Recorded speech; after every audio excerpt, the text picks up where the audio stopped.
it is not appropriate, it is not right. It's the duty of every Muslim and every believer that he does not sleep for more than 2 nights without having a will or a bequest that is ready, written, and documented. And the way we live in the 21st century, it's not just a simple piece of paper. You write it down with your handwriting and sign and give it to your family.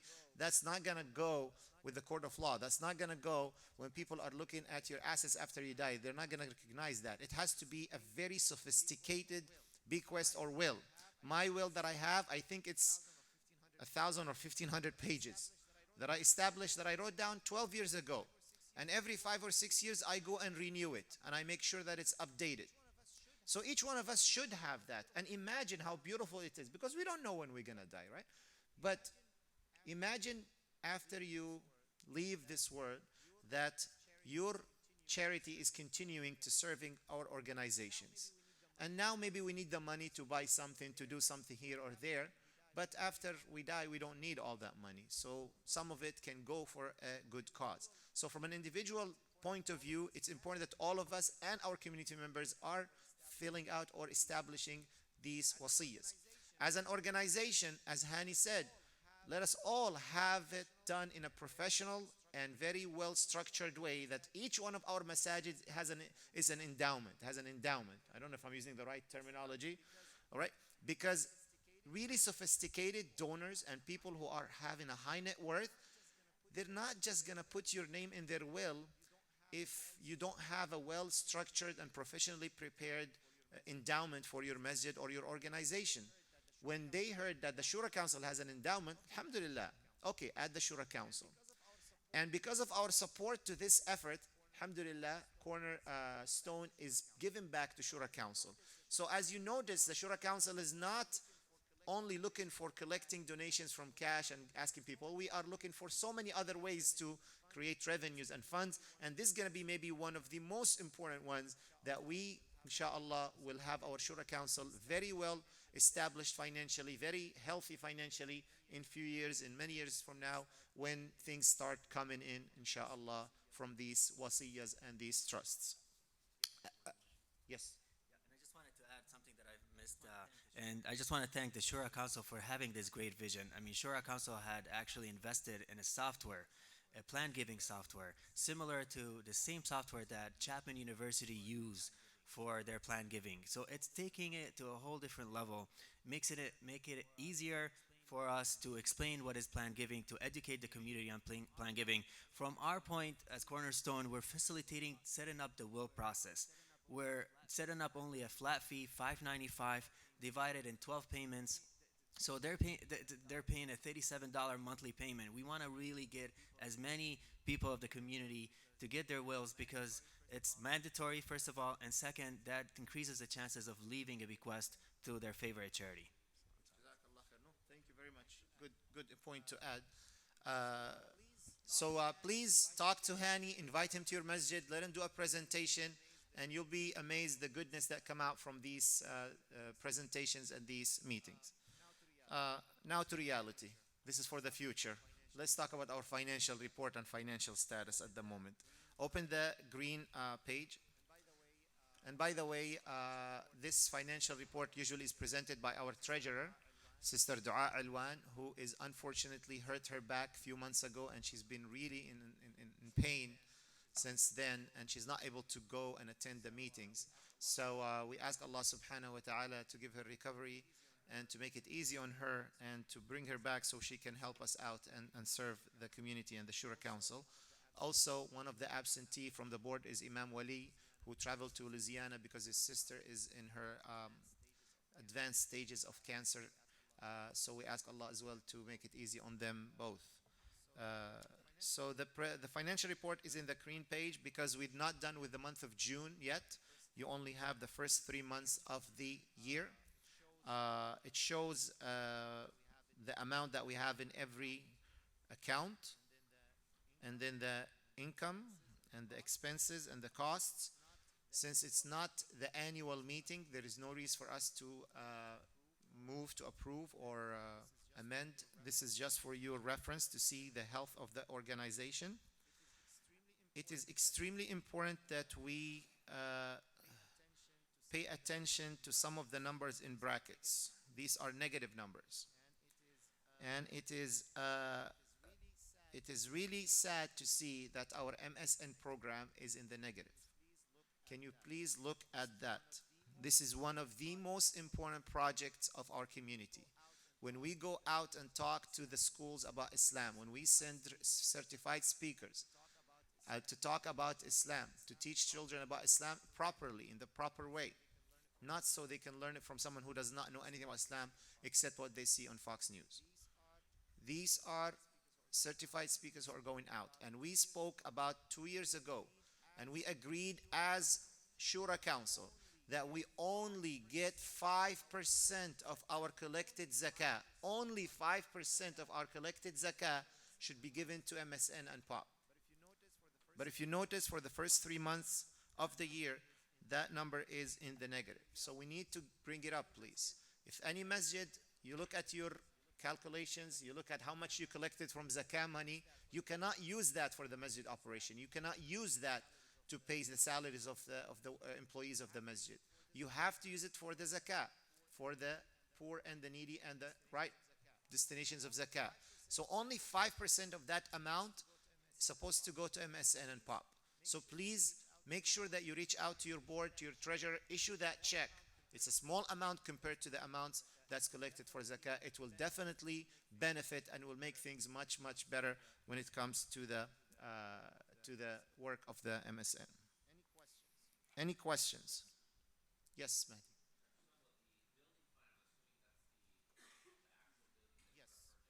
Yes. The building fund in the negative?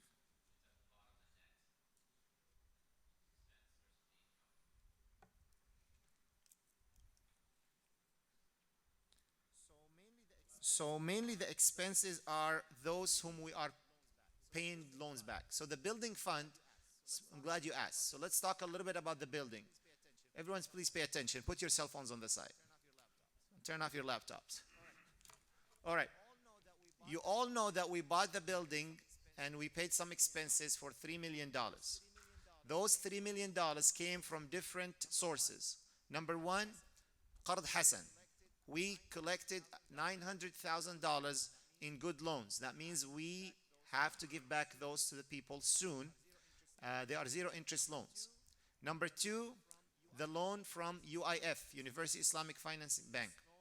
This loan was $1.35 million. Number three, in investments from individuals and organizations.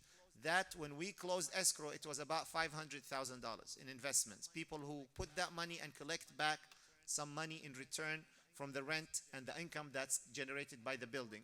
And number four, donations. We were able to, for the past, since November till now, we were able, alhamdulillah, to pay back $650,000 from the Qard al-Hassan. So from the 900,000 that we took in Qard Hassan, we paid back 650,000. And if I may give a big shout out to the Islamic Society of Corona and Norco for giving us a big chunk of that Qard Hassan. And alhamdulillah, they were very kind and patient, and we were able to pay back almost 80% of that. Inshallah, within a month or two, we'll pay it back. The investors are very happy to the point that they're putting more money to invest because they're collecting monthly net profit shares. The reason why it's negative here because we are paying back Qard Hassan, and because we had money from last year before January that was in the account. So what we're collecting in donations towards that building fund or collecting investments, we're putting it back towards paying the Qard Hassan. So it's not supposed to be, at some point it will be zero when we pay off all the loans of the building fund, inshallah. And for those who don't know, we established an organization called Shura Foundation LLC. That is the owner of the property or the building. And Shura Council owns 80, it used to start to be 80%, I think, of the Shura Foundation. But because we took more investments to pay back the Qard al-Hassan, the share of the Shura Council went down to maybe 68 or 69% of the Shura Foundation. I'm not sure if this is making things more complicated. But the Shura Council is an investor in the Shura Foundation. And the other investors are partners in that Shura Foundation. So the Shura Foundation owns the building. Why is that? For protection. So Shura Foundation, all its job is to protect the building, run it, collect rent, pay expenses, and then give back dividends to the investors. Any questions about that? Yes, Ahmed.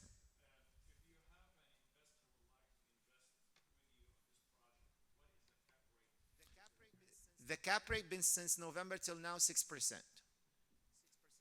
6% return, which means for every $100,000 you put, you get back annually 6,000 divided over 12 months, $500 a month. So any $100,000 put as an investment, after we pay the expenses and put money in the reserve, we've been giving out consistently since day one 6%. And many of the investors are here actually, and many of the organizations are here, and they can witness on that. And we have all that in documents and paperwork, alhamdulillah. So we do have 250 to be paid back for Qard Hassan, and then the University Islamic Finance loan, which is about right now 1.3.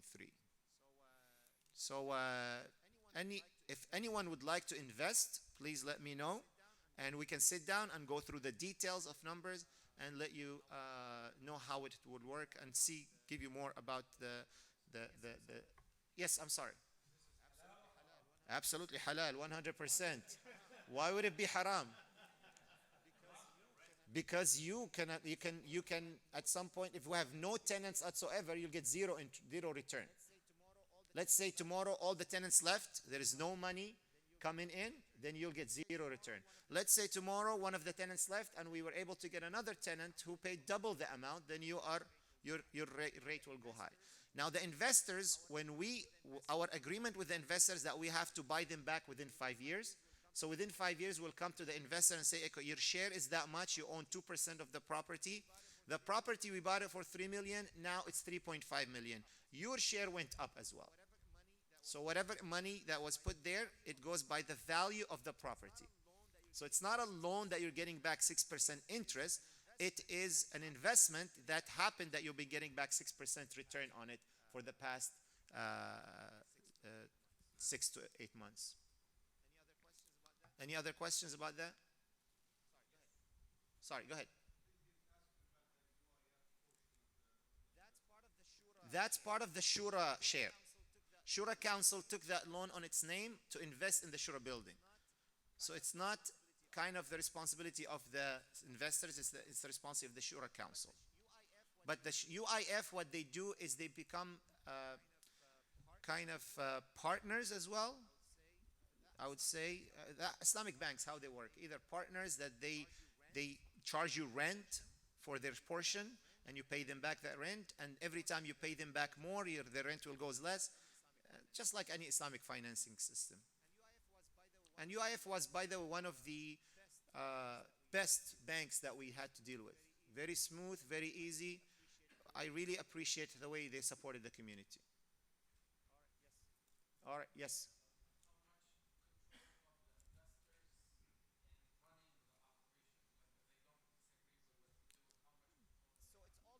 So it's all based on the percentage of their share. So we have boards of managers, 3 people who are the board of managers. Myself, Brother Asif Qazi, Brother Hussam Sulaiman. These 3, both of them, Asif and Hussam, are very experienced in running properties and asset management.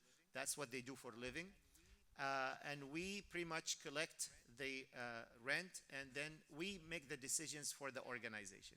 Now, all the other investors, their shares between 1 and 2% each, and altogether does not go more than 30% at the moment.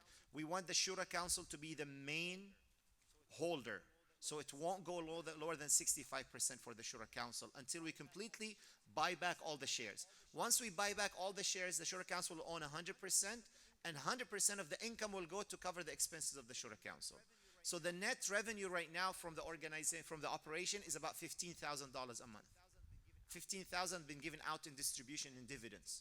And this 15,000, if you notice, look at the expenses that we have in the green report. That's pretty much what we kind of like to spend every month. If you look at in the middle of the page, Shura, what it says Shura, operating cost, 21,000, 17,000. That's the normal average expense every month. The 76 because we had the banquet at that month. And we collected 150 from the banquet, so it's a net revenue. Yes, monthly. So every month, every investor, if any of investors like to talk, some of you are here, every investor gets an email that says this is the total rent collected, this is the total expenses paid, this is the net revenue, this money is taken out to reserve account, and the balance, which is about 15,000, is given out in dividends and shares to every single investor. It's been 6% since day one. Yeah, that's very good for Orange County, by the way, because we're renting not only the offices in the building, we're renting the parking lot for the church and the restaurant as well. We do not have any vacancy. We're fully occupied. When we bought it, it was 50% vacant. With the blessing of Allah subhanahu wa ta'ala, it got filled from the first month. Even when one of the tenants who had an escrow company decided to leave before their lease, we were fine because Mercy Without Limit and Dar al-Iman moved in and took their place.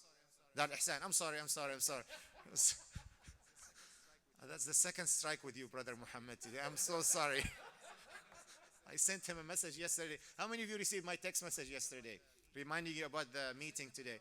So I sent him and I wrote down totally different names. Like, Brother Sanusi, we'll see you tomorrow. It's like, who's Sanusi? Yes. Yes. We want it to be in the increment of $30,000. So it's easy for us to give 1%, 2%. You don't have to divide the numbers. Minimum 30,000, but we don't want it to be much more than what the Shura has. So not more than what we owe in the Qard al-Hasan or even the bank if we can get rid of the bank.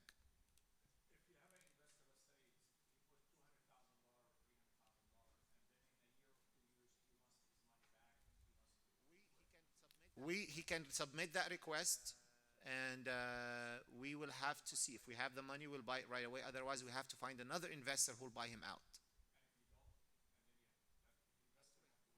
Have to wait. Yeah. I mean, we put in the account in the agreement when is the due date to buy back. So every investor has a date that when they're going to be bought back.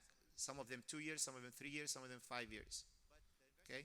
But the investors are very happy that they don't not rush in taking back the money. But if someone says want it in 2 years, we'll write down in the agreement in 2 years we're going to have to buy you back, and we have to. If they want it sooner, they have to submit a request, and we'll find another investor to take over.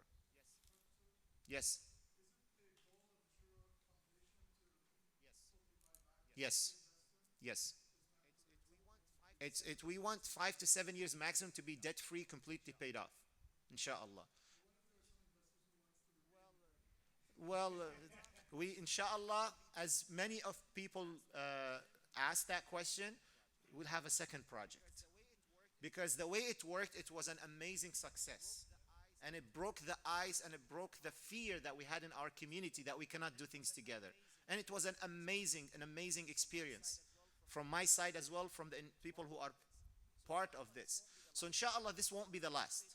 Once this is paid off, we're going to move on to another project. Inshallah, one day, you don't know, we'll have a whole complex for the Shura Council over there. Yes.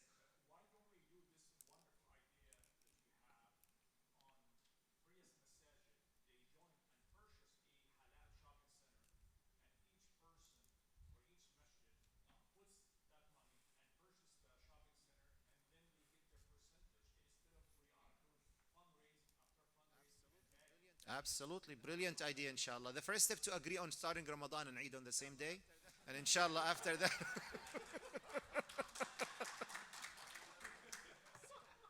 So, that's a brilliant idea. And this is the dream that I have in my mind. Yes, and this project that we did, just give it a few years, let it get the credibility among the community, let everyone see that, well, look, it's working not only for 1 year, it's working for a long term. Then it will be much easier to go, hey, Santana, you have $50,000 back, let's put it together. Rancho, we have that. Claremont, let's do it together. And absolutely, it's a brilliant idea. And when we have a board of managers who will run the whole thing, then it will minimize the interference from the masajid, because boards change and sometimes everyone becomes a landlord, unfortunately. If you, and we will make sure that it's run in the proper way. Inshallah, why not? Yes,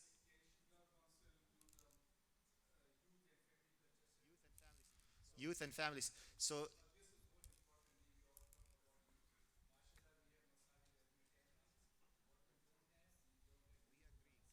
we agree. Absolutely. And inshallah, it has to have a special way of looking at it and how we manage, how we approach it, because that does not generate income. We have to figure out how it's going to be attractive to investors. Because you want to get investors in, you don't want to also on donation. Inshallah, 10, 20 years, when we get a check for $1 million for the Shura Council from someone's wasiyah or someone's bequest, these things will be much easier. If every masjid has such, will start receiving these amounts of funds, it will be much easier to put money together and just without expecting any return to build youth center. But until then, we have to have make it attractive to investors so they can put their money in. Yes. What do you mean? It's you know what? Here's Hani. Hani, please answer. Let us know. If someone invests in the Shura Council building and they died, what happens to that? Goes to their. If you have a wasiyah, yes, go ahead. Yes.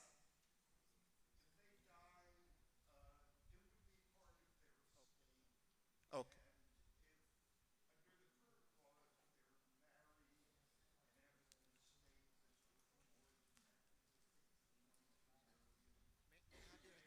May I have your attention, please, everybody?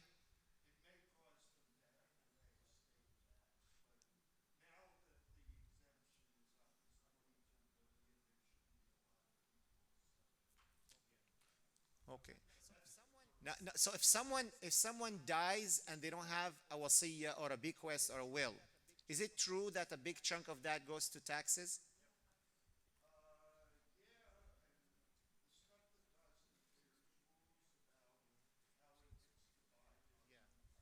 Yeah. Okay. Thank you very much. All right. Any other questions, Brother Luhab? Say that again. Yes. Account receivable is not selling. I don't. Do you have a better name for it? Because people send a pledge. I'll give $1,000, and we call them every month. Where is the $1,000? Huh? Use dues. All right. I like that. We'll change that. Take a note of that, please, for the CPA. Thank you very much. What else? All right. I think we are good to go. We are done with the financial report. We're like a few minutes, a little bit over time. So we'll ask Brother Malik, our director, to give his report for the last 3 months.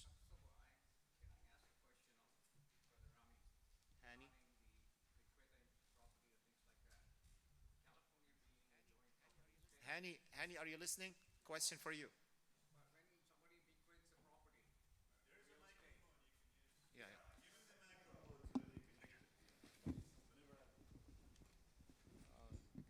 yeah. Because when you are bequeathing property or real estate, because California being a joint property state, so both the husband and wife must be the signatories on the, uh, on trying to bequeath that, because someone individually signing some property over to an endowment will not hold water, as from what I understand. Please correct me if I'm wrong, because the spouse can challenge it and say that the property was jointly owned by the spouse also, and it's not, the transaction would not be legal.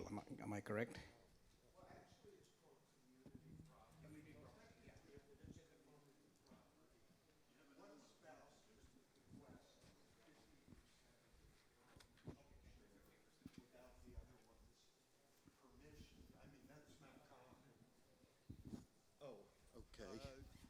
Okay. Did people hear then?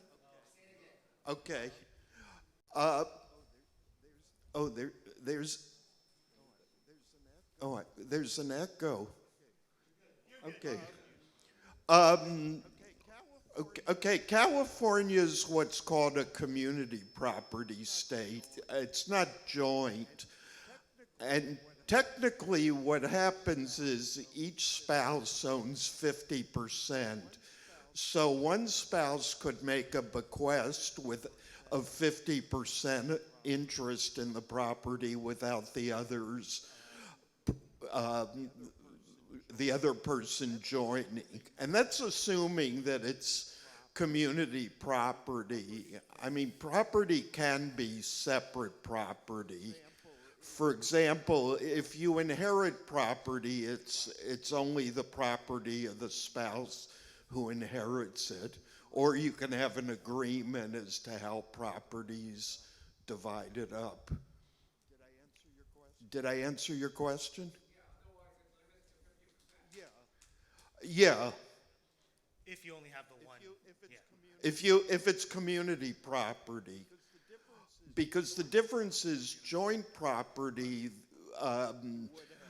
you would have to get consent, but if a deed says joint in California for a husband and wife, it's considered to be community property.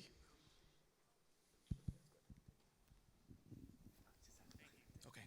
Thank you. Jazakallah khair.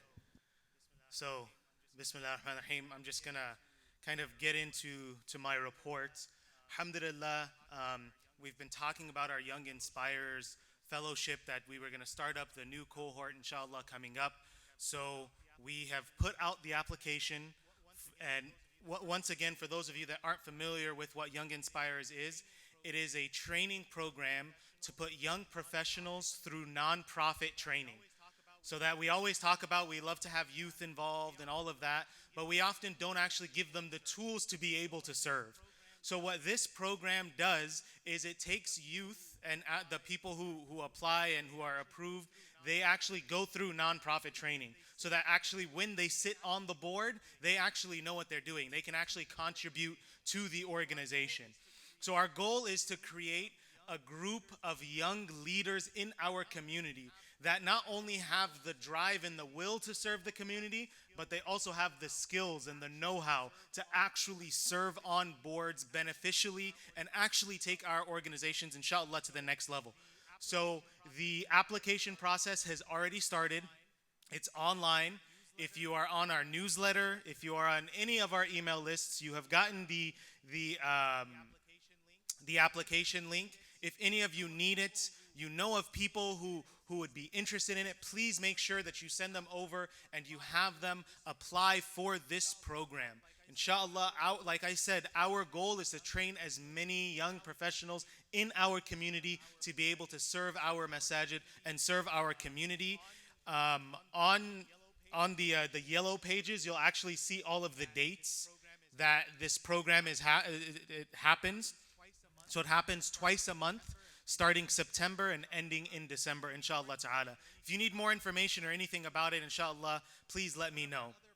One of our other projects is our Muslim Charity Association, where we gather all of the Muslim charities here in Southern California together under one roof. You see here, when we're in our general body meeting, we have organizations, we have charities, we have masajid, we have a mix of different types of nonprofits, but specifically MCA focuses to gather all of the charities so that we can combine efforts instead of trying to reinvent the wheel.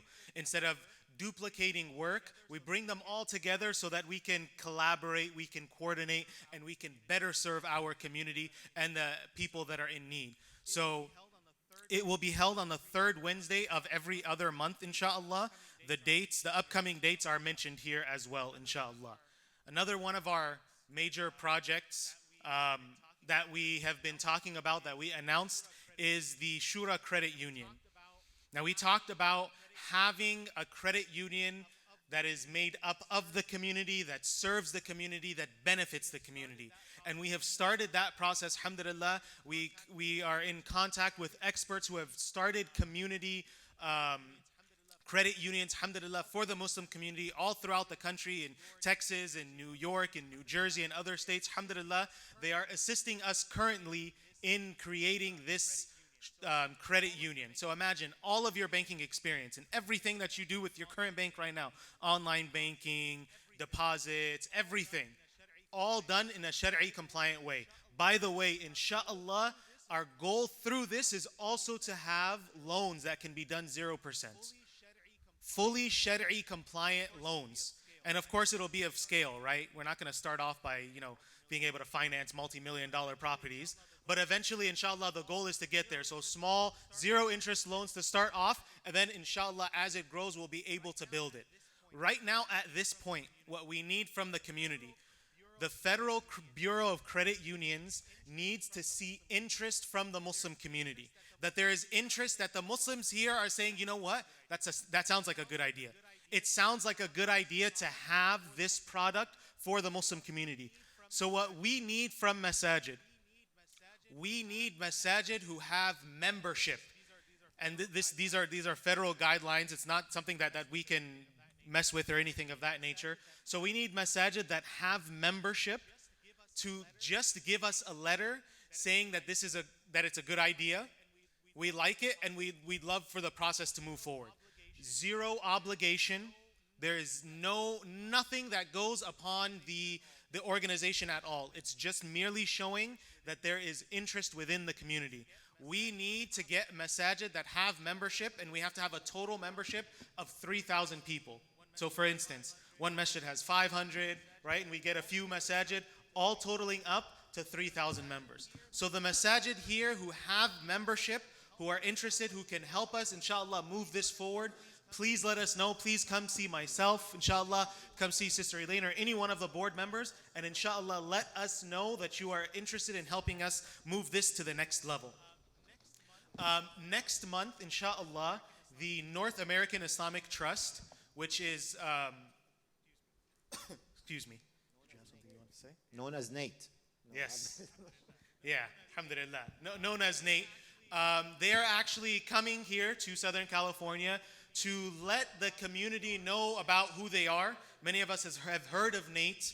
Many of us have seen something, vaguely heard it, not really sure what they're about, what they do, or the services that they can provide for centers. So inshallah, on July 20th at the Islamic Society of Orange County, they will be here in Southern California, their board, their executive director. They'll be here to answer any questions that anyone has about Nate, about the services that they provide, about their protections for Masajid that they provide, on top of their mutual fund and different things of that nature. Alhamdulillah, they have a lot of services.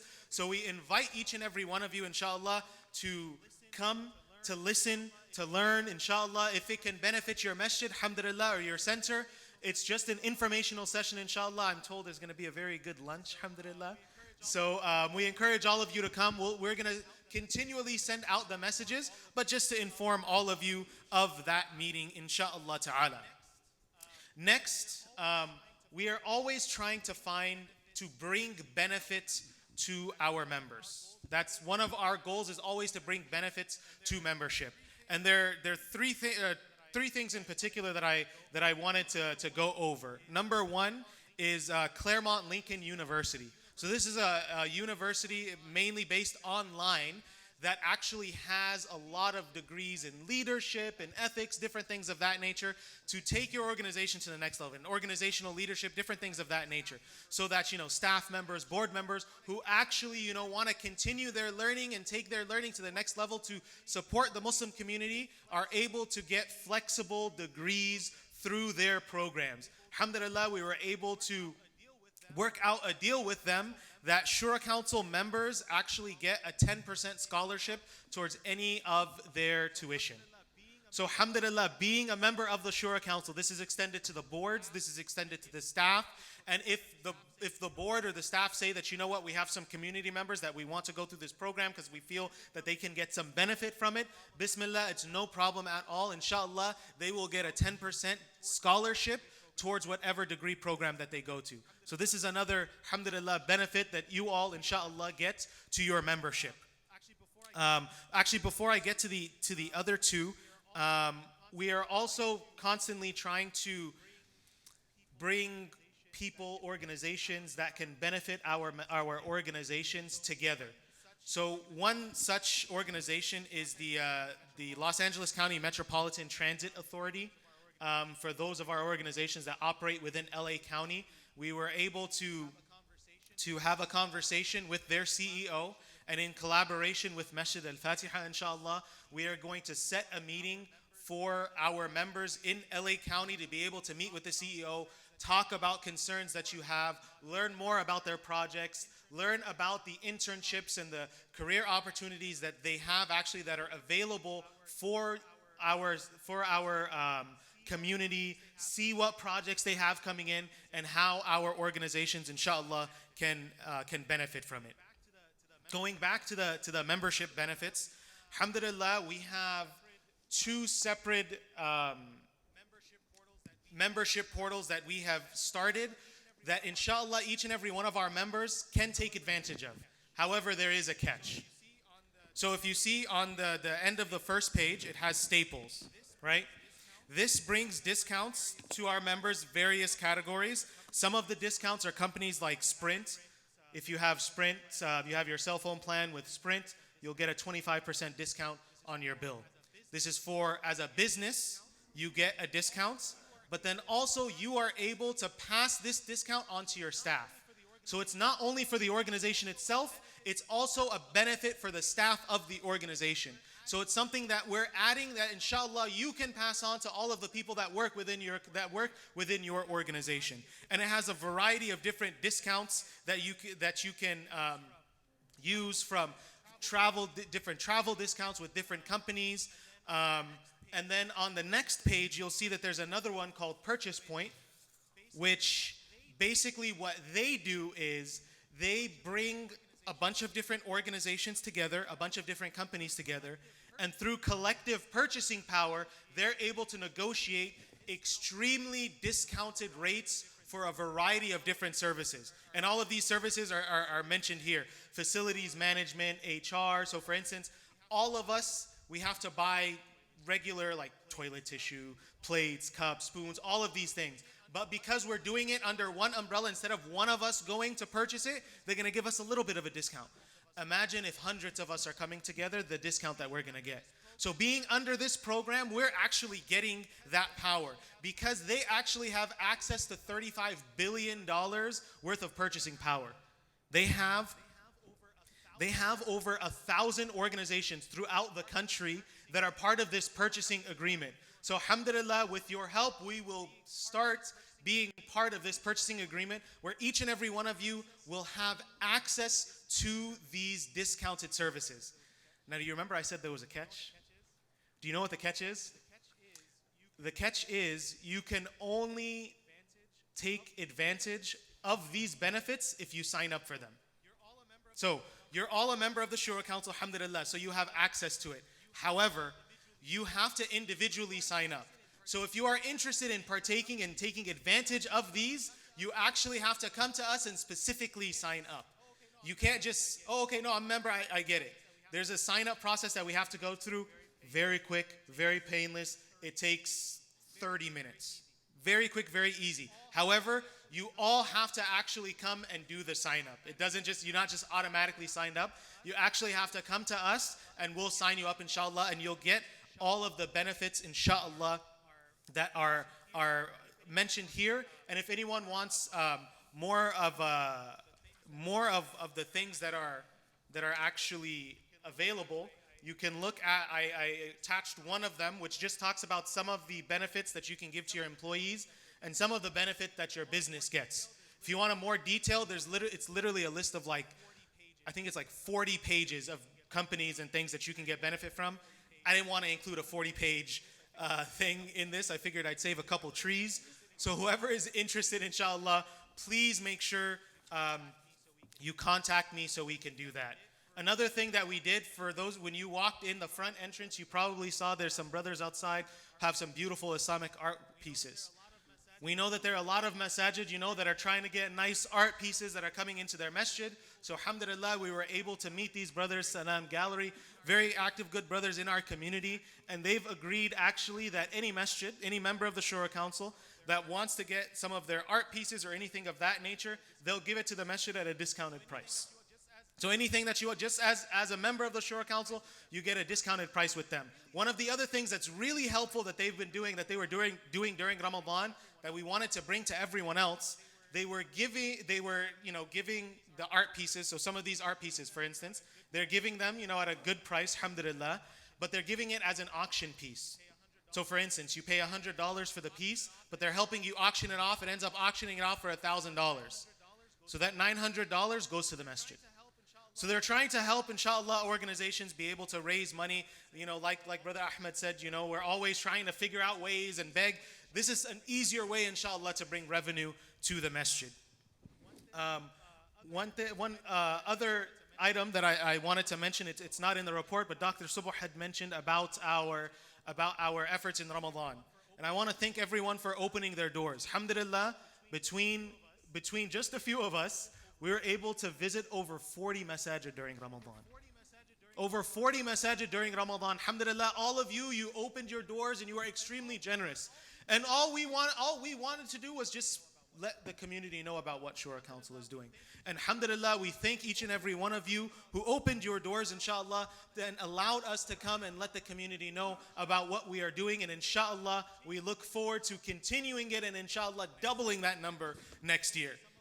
Just over some of our fundraising numbers, alhamdulillah, throughout all of our projects, our different projects that we are raising for, alhamdulillah, we were able to raise over $53,000 during the month of Ramadan, and through all of your support. We want to thank all of you for supporting us, and remember to continue to support us, inshallah ta'ala. Jazakallah khair. Lastly, Okay, just before Malik gets into the last point, I don't know if you're paying attention, but these are important things that he talked about. Nate meeting, they're inviting the leaders of the community on July 20th for a lunch. They're providing nice lunch for our community. The idea that Ahmed's talking about investing together, they'll be presenting it about investing together as a large group throughout the whole nation. That's what Nate is about. So come and learn about those investment opportunities for the organization. Also, the other things that been mentioned throughout this plan of discount plan and having to purchase together as a collective power is definitely beneficial for all of us to sign up for it. So please mark those on your calendars and make sure you share them with your organization, with your masjid, so we can, inshallah, see you all there. It's at Dhuhr prayer, 1 o'clock. yes. It's Garden Grove, Islamic Society of Orange County. The date, time, and venue is all in the packet under Nate meeting, inshallah. We will send you reminders as well as we get closer, but from now, put that on your calendar so you don't miss it, inshallah. Yes. I have a question about credit union certification by Masajid. Okay. You have to give the attachment of the members' name? No. No, it's just a letter saying that we are. So I'll give the example of we're the Islamic Society of Corona Norco. We have 500 members and we are interested. That's it. You don't have to you don't have to show proof that you have 500 members. You don't have to give members. It's just a way for the Federal Credit Union to know there are this many people that are interested in this from the community. That's all it is. Yes. There is no verification process for that? No. Because it's merely to show interest. That's it. The sister, yes.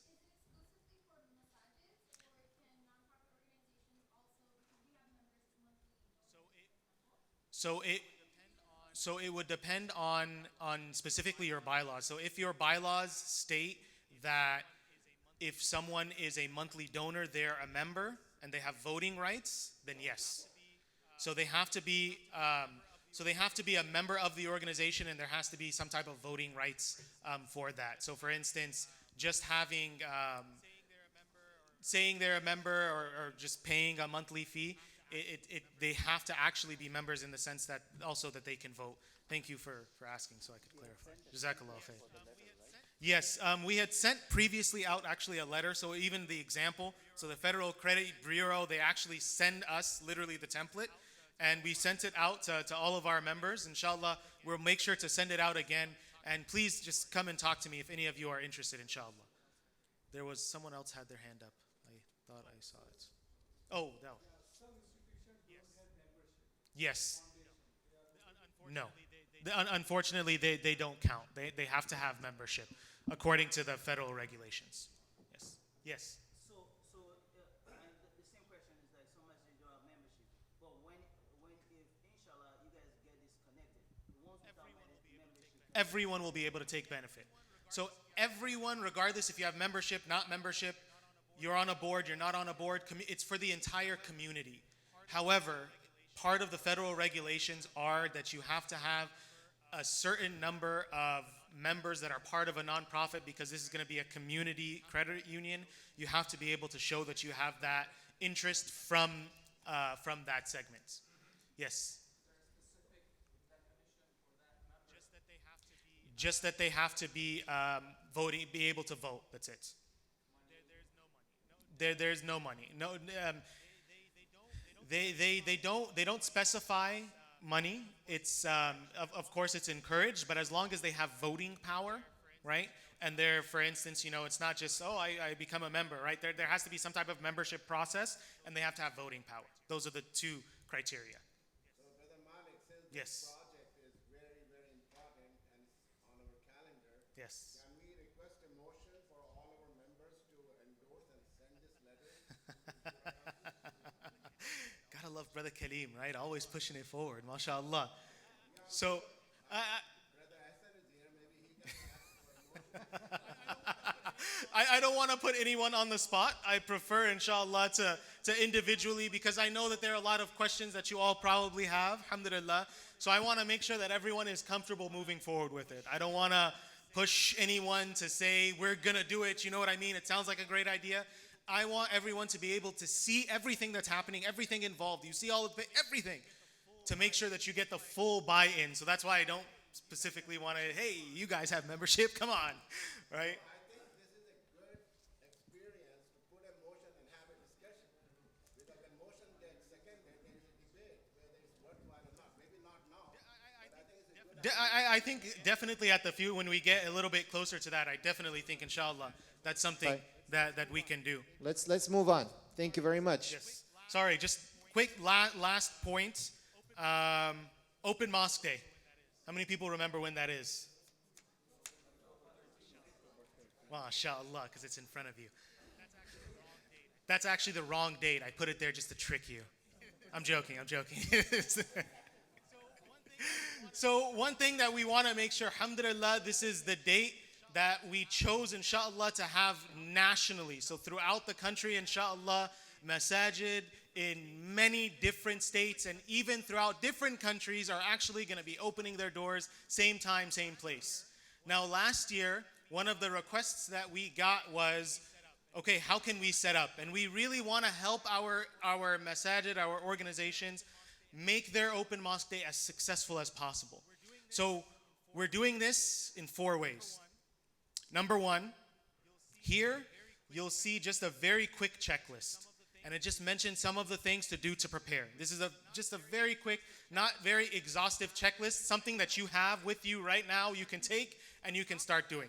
On top of that, we actually have a full manual of how to run an open mosque day, literally from A to Z. 3 months before, how to invite people, who to invite, templates for to invite people, template programs, everything that you need. Alhamdulillah, we have it, and we'd be more than happy to share it with each and every one of you. But more so than that, alhamdulillah, through our MSN program, our Muslim Speakers Network program, also another important part and an important function that they do that can benefit your center. We have certified speakers, certified people who can actually come to your center and train your volunteers on how to do an open mosque day. So for instance, let's just say you've actually never done an open mosque day before, you don't know how to do it, but you have volunteers, alhamdulillah, that are there that want to do it, they just need to know how. Alhamdulillah, we can send certified people to come to your center and train your volunteers and train each and every one of you on how to run a successful open mosque day. So that is a benefit that is available to each and every one of you. If you would like to do this, alhamdulillah, Sister Saima here, she can raise her hand so everyone can see her. She has a sign-up sheet.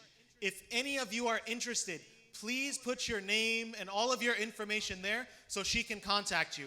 And please, I humbly request, please do it sooner than later. Alhamdulillah, last year, all of the requests came the week before Open Mosque Day. I know we love doing things last minute. That's when we shine, I know. But let's try and move away from that, inshallah, to not overwhelm Sister Saima and their team, inshallah, to be able to move forward. In addition, for centers, for instance, that have never done an Open Mosque Day before, that really need help and need someone to be there, we can even arrange having a trained certified speaker that can be at your center. As long as they're available and we're able to coordinate that, we can have a trained MSN speaker who can be there and can help you on the day of, insha'Allah ta'ala. So please make sure you sign up with Sister Saima. Did you pass it around? Okay, so the sign up sheet is going around.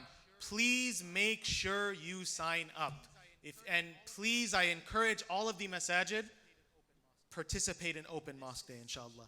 This is such a huge, beautiful program that really makes an impact in our community. So we ask each and every one of you, inshallah, to join. With that, I will end. If there are any questions, feel free to ask Dr. Sabor. Assalamu alaikum. Jazakallah khair, Malik. Very, very extensive. That tells you the amount of work that Malik is doing. Wallahi, I feel bad for his wife. I mean, I don't know when does she see him, when does she gets a call from him, but those who know Malik, when you try to reach him, he's always busy. Meetings always going on, and because of these things that you are seeing on this report. I know all of you like to leave this packet behind you or throw it in the trash, but today I want you to take the yellow parts with you and take it to your masjid, because that tells you the checklist for the Open Mosque Day. The yellow part, if you look at it, this page, the second page and the third and the fourth, I think. The second, no, just 2 pages. Second and third page of the yellow part that tells you step by step what to do for the Open Mosque Day. Tear it out from the packet, take it with you if you don't want to get the rest of it, and make sure you share it with your board at the masjid so you know how to set up the best way for the Open Mosque Day. A lot of thoughts and efforts been put into this list, so do not just waste it. We will email it as well. Second thing is there is a white piece of paper in the packet that says information, updated information, statement of information. If you have not received an email, you individually, if you have not received an email or a phone call or a text message from us for a while, especially for this meeting, make sure that you fill this white form out and give it to Sister Elaine on your way out. If you have not received an email or a text message from us within the past few days, that means we do not have the proper contact information for you. It means someone else told you go and attend on our behalf. But we want you to start receiving those emails from us, so make sure you fill that statement of information, give it to Sister Elaine on your way out.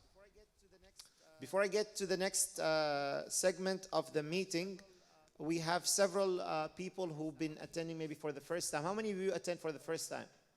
Oh, before. There is a towing truck out there towing a black Honda Odyssey and a beige Cadillac. Or it will be there within a few minutes if you don't move it out. Somebody needs to leave and you guys are blocking it. It's a gray Honda Odyssey and an off-white Cadillac. All right. But don't leave. Move it and come back. All right. Okay. Who's their first time to attend the Shura Council board meeting, general body meeting? MashaAllah, tabarakallah. MashaAllah, tabarakallah. Welcome all of you to this beautiful gathering. We welcome to LA area, Brother Tariq, the director of Mass Greater LA. Brother Imad from East Lake, thank you for joining us. We really appreciate your presence. Brother Yusuf as well from San Diego, thank you. Or Escondido, thank you very much for being here. And definitely the hosts, who else? Yes, Haj Lutfi and Brother Ma'moon. I know your name. And Saad as well, thank you very much for joining us for the first time. Hopefully it won't be the last. Yes, it's a meeting that has some business part of it, but the food is delicious, the company is great, and inshallah you will take a lot with you to your organization as a feedback from the Shura General Body meeting. Next, we would like to invite a dear brother in the community who's been doing a lot of work with the youth and for the youth, Brother Umar Izzuddin, who will give us a short presentation about what the things you can do at your masjid with the youth in the summer and how his experience in building Camp Izzah and the youth camp can be translated into something you can do in your masjid, inshallah. Thank you very much. Thank you. Assalamu alaikum. So good to see you all. It's so good to be here again. It's a great pleasure. I love seeing some of the uncles and aunties that I was raised with and the wonderful inspirations. And it's kind of cool because I was like, yeah, I've been to his masjid. I've been to his masjid. So it's nice. It's nice seeing how where I grew up, there was one mosque. That was it. And we had to drive about 20 minutes to get there. Now, if I look at the house I grew up in and the masjid I grew up in, there's probably like 15 masjids in between there, which is great. And since moving to Orange County, it used to be just one. So I'm here to tell you a story. That's all it is. It's really you're gonna hear a great story from me, and my hope is that this story gives you some inspiration, perhaps even some great ideas. And no good story is complete without a fundraising pitch at the end. No, I'm just kidding. No, I'm not fundraising.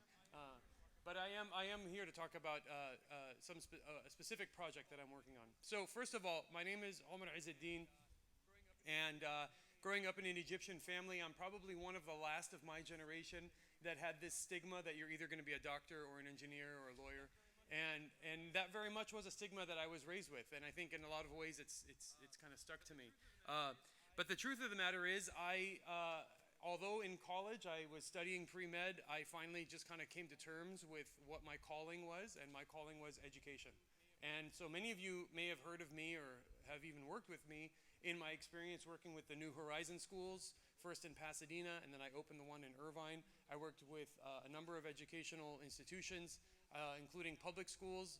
Now I work for the 7th largest district in the state of California, the Santa Ana Unified School District, just behind the Islamic Center of Santa Ana, alhamdulillah. I'm at the district office, so I'm part of the district leadership team. We've got almost 60,000 students that I evaluate principals and a number of other administrators. So alhamdulillah, I've built a great career in education. However, my passion is something that is, I find, very unique amongst our community. My passion is summer camp. And the reason why I say that is because I often find that the opportunities for human development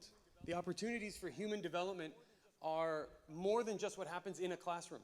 They happen outside of the classroom. And in fact, and I'm not just talking about the Monday through Friday classroom, I'm also talking about the Sunday school classroom or the weekend school classroom. Humans develop, especially children, tremendously through the act of play. And for any of you who have Islamic schools that have Montessori programs or preschool programs, you know the importance of play. Play is important for kids of all ages, including adults like those of us in this room. And one of the things that I have found a tremendous passion for is the opportunity to be in the outdoors and to just have fun. You learn a lot. You learn about yourself. You learn a lot about your community. You learn a lot of leadership skills through these experiences. And while education is important, it's clearly the career of my choice. And while learning in the classroom is something that is critical to overall human development, I think one of the things that we don't look a lot about is recreational, just fun. And so I've been a summer camp guy almost my entire life. I was a summer camper. I eventually became a counselor. I worked at a variety of different summer camps, day camps, sleepover camps, camps for the underprivileged, and I like to say even camps for the overprivileged. I've worked on the East Coast, West Coast. I've started camps overseas. I've started camps locally. And I think Camp Izzah is really the culmination of all of those passions into one project. Camp Izzah has begun to represent so much more. So as I transition here, I just want to tell you the story of Camp Izzah. And it's best told through its name. The name Izzah, amongst other ways that it can be defined, is pride. And when we started Camp Izzah in 2008, we had the goal of setting up an organization that would inspire pride in 3 specific areas. In number 1, we wanted to inspire pride in Muslim organizations. And again, as I mentioned, growing up within the Muslim community, there was this perception that if you wanted something of high quality, you didn't go to the Muslim community, right? If you wanted a good lawyer, you would get a lawyer that wasn't Muslim. If you wanted a good engineer or if you wanted a good architect, you know, you want to avoid the Muslim community. And alhamdulillah, I think that perception has changed. And I like to think that we're a part of that change, in that we wanted for someone to come to Camp Izzah just as an organization and to say, wow, this is like high quality. This is not just good for a Muslim camp. This is an excellent organization. And we've done a number of things that we think have brought that to life. So number one, there is, believe it or not, an accrediting body for camps. It's called the American Camp Association. They have thousands of camps that are accredited. We are the only Muslim summer camp in the country that is accredited by the American Camp Association. So we are not only the first, we're still the only Muslim summer camp that's accredited by the American Camp Association. Not only are we the only Muslim summer camp, in Irvine, which is where we are based, we're one of only 2 camps that are accredited by the American Camp Association. And in Orange County, we're one of about 9. So this goes to show you that in terms of the standard of quality that we strive toward, it's not just good for a Muslim organization, it's good for any camp organization. And we're also the #1 search on Yelp. If you do Summer Camp Irvine, we're the top search on Google, we're the top search on Yelp, we have the highest ratings on Yelp. We have achieved, by almost every standard that you could measure, this idea of high quality. And we do that on purpose because it is our hope that when someone experiences Camp Izzah, their reaction is, wow, this is like amazing. My favorite quote is a counselor that we once had. On the first day of camp, she showed up and she's like, whoa, wait a minute, this is like a legit camp, right? And I love that quote because my response to her was, exactly. That is exactly what we are. We are not just something we throw together. It's not just a program that comes together. We take ourselves very seriously. And we take ourselves seriously because we feel like we represent the Muslim community. And when you represent the Muslim community, you want your standards to not only be good for us, but good for everyone. And mashallah, over the last 3 years, our popularity and our success and the quality of our program has raised to such a level that we now have about 40% or more of our attendees that are not Muslim. And as a result, we've had to offer an alternative program during our prayer time. So we now have prayer or yoga. And that's created some really amazing things with our program. We get a lot of international students who attend our program. They find out about us in China. So we have a flyer in Chinese that we distribute in China, and it's gotten us a lot of campers through that. So our popularity is tremendous. And I think I'll say one last thing about the first thing that makes us proud of Camp Izzah. And they always say that flattery, what is it again? The best form of flattery is when someone copies you. So recently I noticed that the Irvine Public Schools Foundation, which is a nonprofit organization that fundraises for all of the Irvine Public Schools, I noticed that their program was suspiciously becoming more and more similar to mine, right? They started to offer half-day programs with the exact same hours. Their pricing was about the same, but just like $5 cheaper, right? And I found out about this from parents who were calling me and saying, oh, but the Irvine Public Schools Foundation program also has this and also has that. I'm like, what? And so I looked them up and I'm like, oh my God, they've totally copied me. And so I have no problem with that. And I have no problem, and this is kind of my invitation to all of you. All that I have is open source. Go to my website, look at what we do, bring this program to your masajid and your communities. Call me. I've helped camps in Connecticut get started. I've helped camps in Northern California get started. People call and they're like, we want to start a summer camp and we heard you're the guy. Can you help us out? Absolutely. So my hope is that you could take this one point, that when we do something, we do it excellently. And we do it excellently to the point where everyone in the Muslim community can look at it and say, mashallah, like this is amazing. I am so proud of Camp Izzah because it represents the best of who we are in terms of what we can put together, in terms of an organization, in terms of a business. That's all just number one. Number two, and I'll be quicker with number 2 and number 3, is pride in our youth. We talk a lot about our youth. We talk a lot about what we do for our youth. We talk a lot about the importance our youth are for the future. What we believe at Camp Izzah is one of the best things we can give our youth is a job. The best thing we can do for our youth is give them a job and teach them how to be a good employee. So we talk about professionalism, we talk about professional appearance, we talk about professional behavior and professional talk. So not only are we selective about the youth that we hire as our counselors, but we're very, very demanding of what we expect from them. And I say it to them at the beginning of the year, and I say it to them constantly throughout the year. I say, this is going to be the hardest job you get, and it's going to be the funnest job you get. But you will learn so much from this that when you go out into the community or go out into the world and you get a job, someone's going to look at you and wonder, where did you learn this? And it is our goal that the answer to that question, whether you say it out loud or not, is Camp Izzah. We want you to learn how to be a hard worker here. Because when we talk about being proud of our youth, I think that's what we mean. We mean that when our youth go out there and do things, they do them to a high degree of quality and a high degree of integrity and a high degree of professionalism. And so if we want to be proud of our youth, we are the place where we are trying to build and generate these youth. And mashallah, I always see like our former counselors out in the communities, leading organizations, leading movements, starting off their own things. And I think for us, that's a great source of pride. And third and finally, pride in being who you are. Our motto at Camp Izzah is, be proud of who you are. And at some point, this came out originally as an idea, post 9/11, young kids don't know who they are. Muslims are kind of like, is it okay to be Muslim? We wanted to create a space where it's just okay to be who you are. And that's really grown and developed into the way we design our program. Is it's all about campers getting to do what they want to do and enjoying what they do. And it's okay if you're not the fastest runner. It's okay if you're not the best artist. And one of the things about our program is we want you to have fun and we want you to be proud of who you are. That's it. It's not about being the best. We don't have trophies. We don't have all these other competitive things. I often tell parents when they call, if you're looking for a ballet camp, that's not the one. If you're looking for a soccer camp, this isn't the one. If you're looking for a computer camp, we're not the one. You want a Quran Hifz program, this is not that. We are not that kind of a program. We're just a program for kids to come as they are and to be who they are and to ultimately be proud of who they are, whatever it is. So that's the story of Camp Izzah. I hope that's given you some inspiration and perhaps even some ideas. I offer myself and my expertise and who I am as a lover of summer camp to all of you. As I transition into just one quick thing. So Camp Izzah, the thing we always get, the question I got from day one in 2008 from parents was, I wish you had something like this for parents. and I find that funny. And then the other question I get is, my kids are too old for camp, now what? And I never had a good answer for that other than, well, maybe they can be counselors. But that not everybody wants to be a counselor. It's just not a good fit for everyone.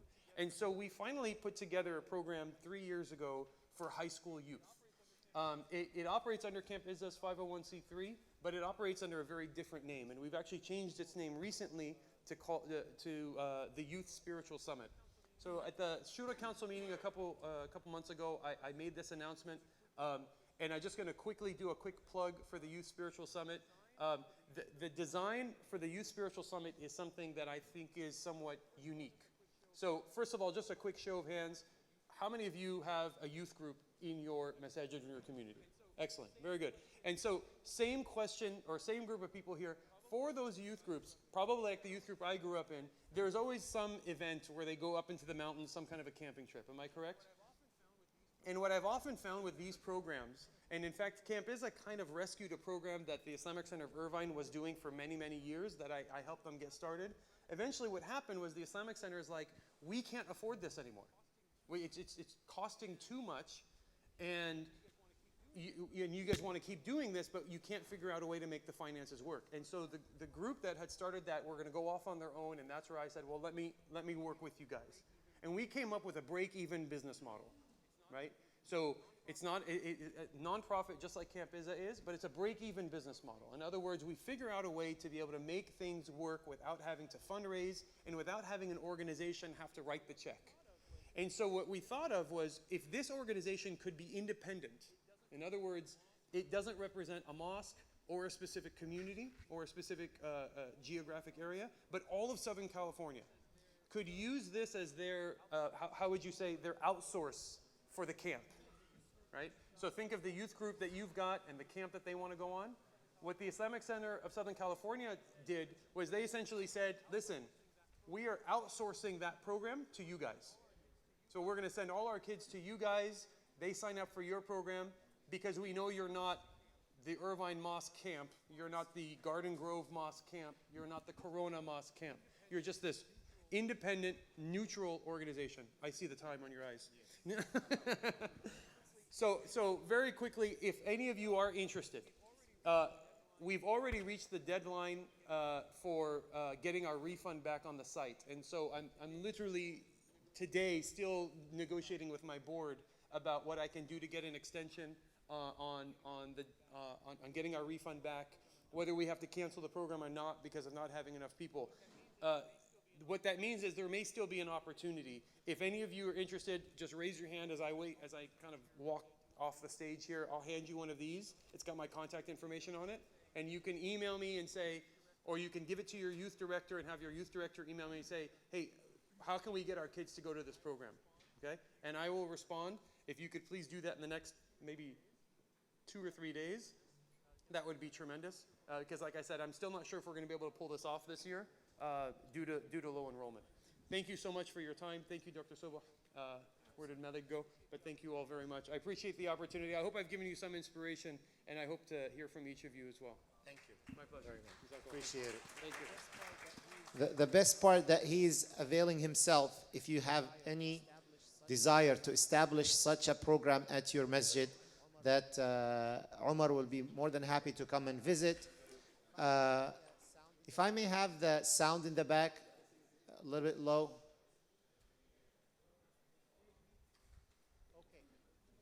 Okay. Now, many times masajid do have summer camps, but it's like a babysitting service.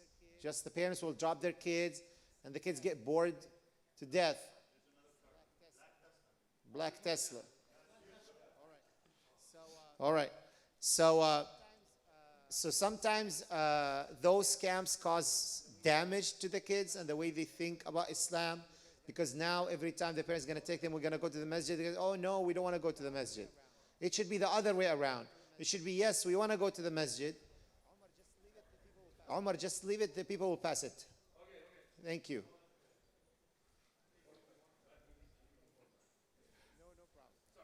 No problem. So it will be very, very important in the next stage of developing our communities and our masajid to evolve in the way we serve our youth and our community. And now, when you have a program like summer camp that's highly advanced, it reflects on the programs of the youth throughout the whole year as well, and makes it a place. The best compliment I get for my youth group is when the parents say, I punish my kids by not taking them to the youth group.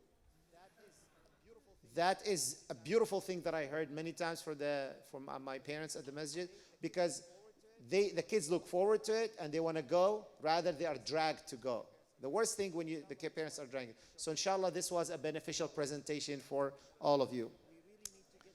We really need to get the sound, the noise down in the back. Haj Lutfi, Brother Ma'moon, I need your power. All right.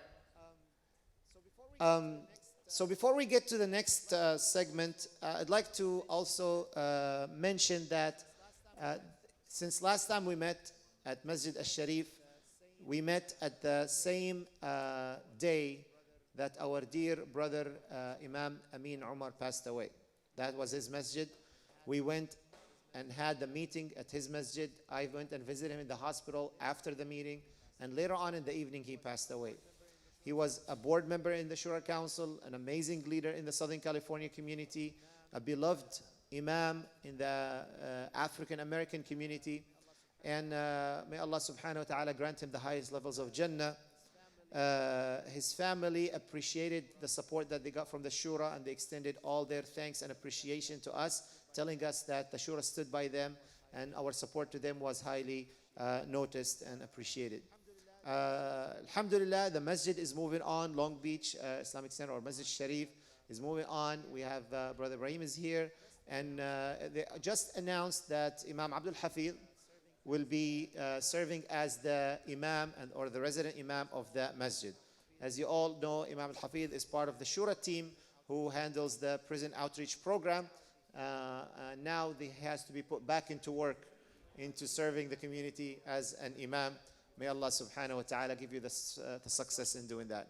Myself and Brother Malik, last Saturday or last Sunday, we attended the 70th year anniversary for Masjid Al-Taqwa in San Diego. Masjid Al-Taqwa is the first Muslim or first masjid in Southern California, 70 years old. And I heard so many stories about it that actually Imam Wali, one of the board members of our Shura, who was a Marine or a Navy soldier who was on the ship, and he started learning about Islam and he decided to become Muslim, but he got 600 African American soldiers with him to be interested in Islam, to the point that the leadership of the ship decided to kick them off the boat, of the ship. They said, we have 600 Africans learning about Islam. We cannot have them here. So they literally kicked them out of the boat, and they went to Masjid Al-Taqwa in San Diego, and they established a nice presence for the African American community there. We participated in their celebration. It was such a beautiful event. And I really, one of the things about the Shura Council, it always builds the bridges between the communities. So try your best to go visit a masjid that you might not feel have similarities when it comes, for example, ethnicity, school of thought. Go visit an African American masjid. If you're an African American Muslim, then never visit another masjid from different ethnicity. Go and visit it. Go visit a Shia masjid. Come and visit a Sunni masjid. These are things that will build the friendship and the relationship between our community and makes the work of the Shura much better, inshallah. With that said, the last segment of the meeting today is about something important, but we're not going to be able to figure it out in 5 or 10 minutes today. We're just going to have a quick intro about the importance of strategic planning. You know, we want to take our masajid and organizations to the next level. These big organizations out there, they do not just wake up in the morning and open the doors and Bismillah, Ya Allah, let's start business. They actually meet for hours and hours to build for the future, to put plans for the future. The plan giving thing that we're talking about today is for the future. That what gives us financial stability and strength in the future. But also, and side to that, we need to put strategic plans for our organizations and our masajid. We did that for the Shura Council. We put 5 years plan. I learned that over 15 years ago when I was serving on the board of KRLA, and we met with strategic planners. But the masajid need to do that. What is your goal in 10 years? What are you hoping to achieve in 15 years? 50 years. What is the plan for the masjid in 50 years? So I will let the Vice Chairman of the Board of the Shura Council, Dr. Azim Sayyid, to share with you some of the thoughts. White Range Rover, please move it. It's become a showcase of cars. So The next one that doesn't move, inshallah, we'll auction it off for the Shura Council. there. So yeah, I know that parking is tight, so if you can just move, because some people have to leave, and just come back, inshallah. Do you need which mic? This one?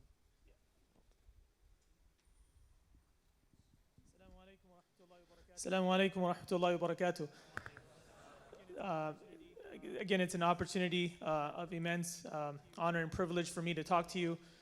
Many of you are much more expert at this topic, and I invite everyone to contribute. I think this is the beauty of getting together as a community that has so many resources at so many levels. I think we can share what we have to offer in terms of previous experiences, whether they be backgrounds that you have professional experience in or personal experience. So please feel free to add on to the topic, but I'm just going to give you a brief overview. This is a handout I found very nicely summarized from the University of Vermont.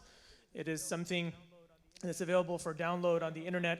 It can be emailed to you if you have a request, and if you just send an email to info@shurakouncil.org, I can share this as well as a 20-page paper if you're really interested that was written on the Islamic stance on strategic planning from a university of the Islamic University in Malaysia, one of their students. So there's plenty of resources out there, and many of you, again, have personal experience. But in my professional experience working with an organization like Kaiser Permanente, I've been trained in this area as well. Everyone who is trying to do something good should have some involvement at some level in a strategic plan, whether you do that with your masjid, whether you do that with your family for all extensive purposes.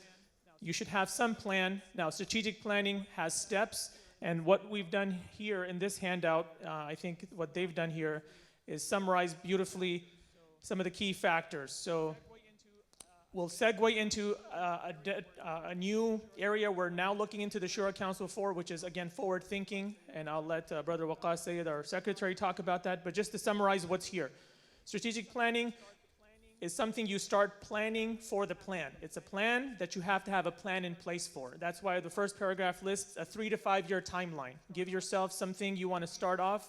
You can get the resources together, get the moving parts in place, but give yourself about 3 to 5 years to make a plan, to put it into place, and to evaluate the results and see it to some sort of completion.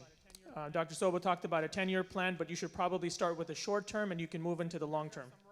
The second paragraph summarizes for you nicely what is called the SPC. I have the word highlighted here, but that's basically all it is a strategic planning committee. Just like, mashallah, at our masajid, we have committees for pretty much every significant endeavor or interaction we have internally with the mosques and organizations, and externally we have committees. This is just as important as committee to form is a strategic planning committee.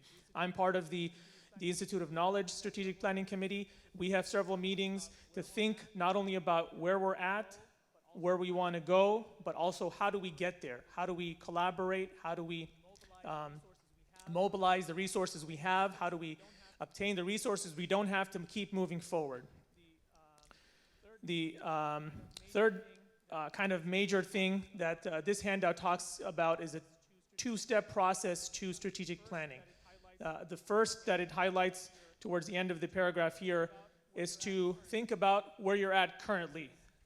Again, this is part of the planning process and thinking ahead, but if you don't give yourself a good chance to find out where you are now, then you really can't plan for the future. So get this strategic planning committee together, review your relevance, and realize that whatever plan you do come up with will not be set in stone. There is no plan that has ever been made that hasn't been changed also.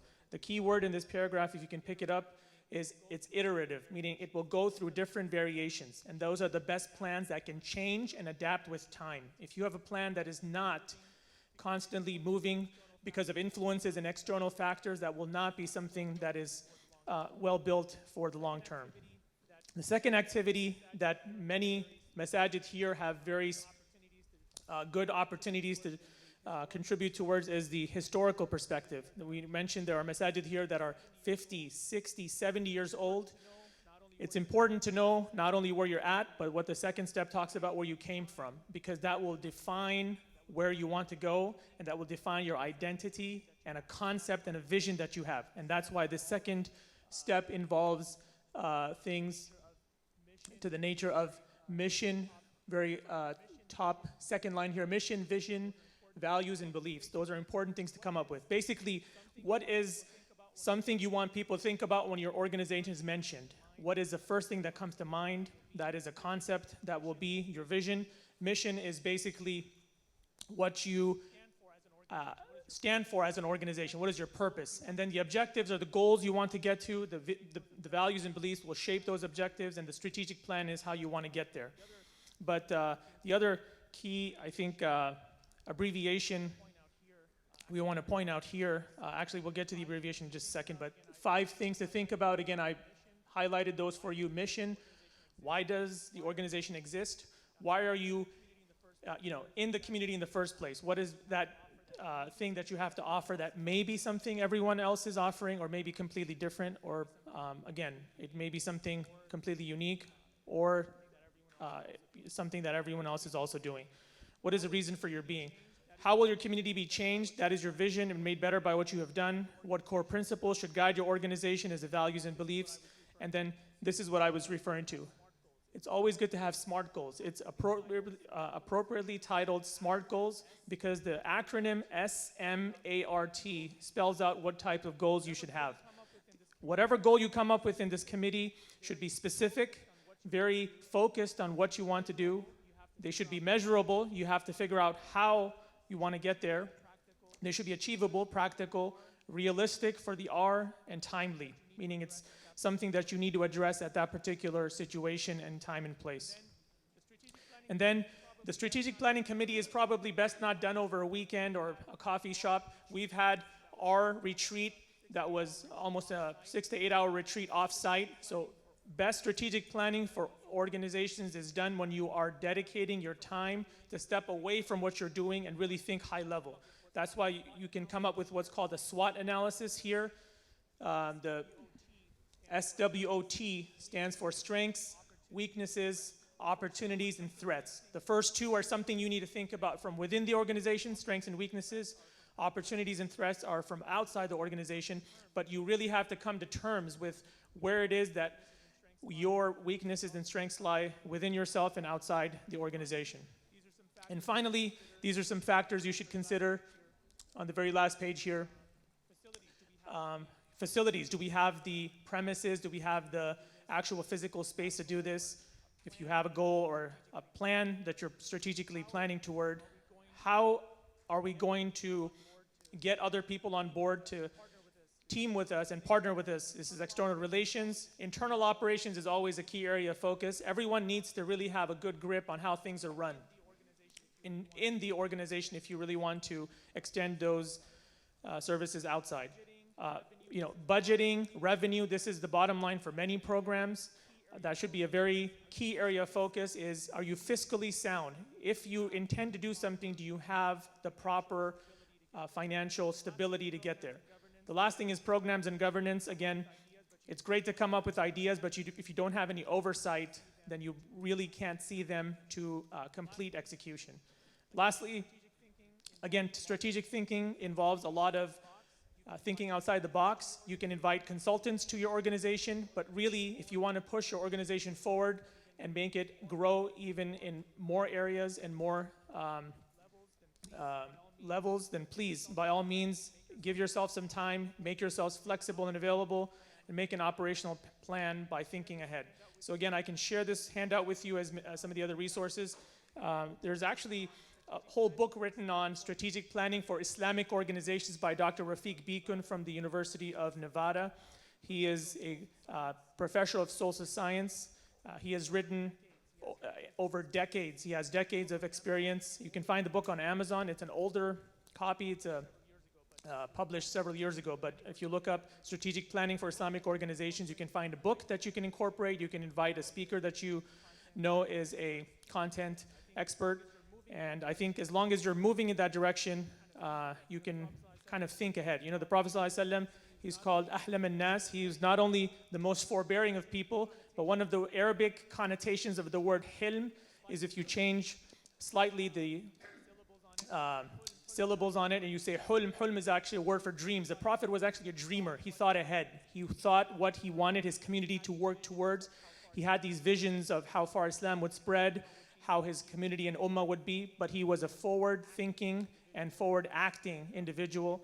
And again, this is encouraged throughout all Islamic tradition, is to think ahead, plan ahead, and make your future more prosperous and more successful, inshallah. So with that, I'll segue into a new initiative that the Shura Council is launching, which is a public relations committee. And I'll let Brother Waqas Sayyid talk about that, inshallah.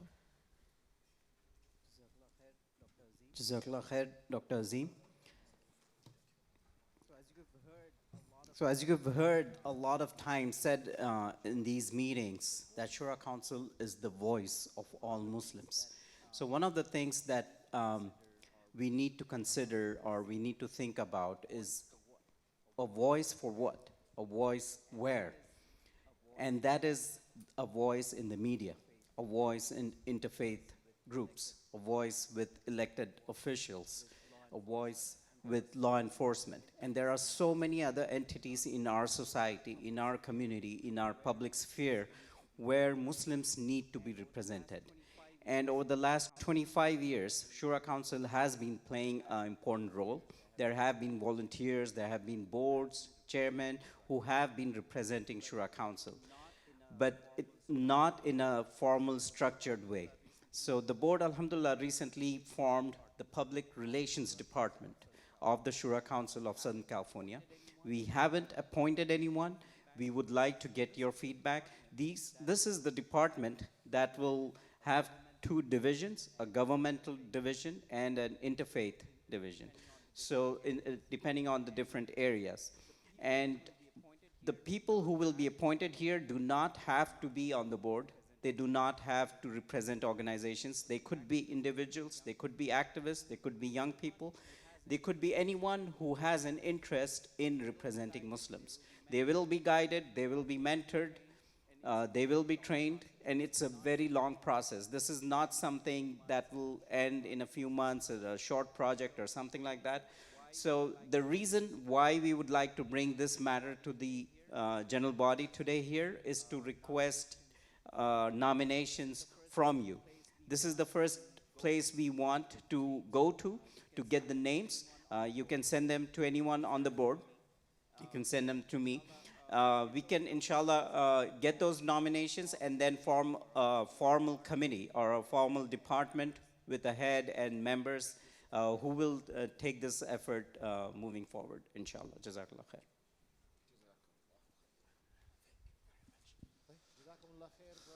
Jazakumullah khair, Brother Waqas and Dr. Azim. These are two important topics. I hope you paid attention to them very well. The Public Relation Committee will be doing a lot of work on our behalf, but in order for it to do the job properly, we need the proper people to serve on that committee. Anybody who ever worked in public relations, anyone who's been trained in that, who likes to work in that, please let us know and we will form that committee, inshallah. Food will be served before Dhuhr prayer. There is a beautiful, delicious barbecue waiting for us, and it's warm and nice. So that's why we want to finish the meeting with finally the open discussion and close with the dua and then directly go to eat. And then after that, they are okay with delaying prayer after we are done eating, inshallah. That's what's going to happen now. Open discussion, open announcements, and inshallah we will go over that. The first announcement or discussion, I'd like to ask Salam Al-Hariri to talk a little bit about the LAX prayer room or prayer, the efforts to establish one. I'm gonna, if someone can just give him the mic. This is, okay. Yeah, I'll get this. I'll keep this. All right. So we will have, he's giving you the mic over there.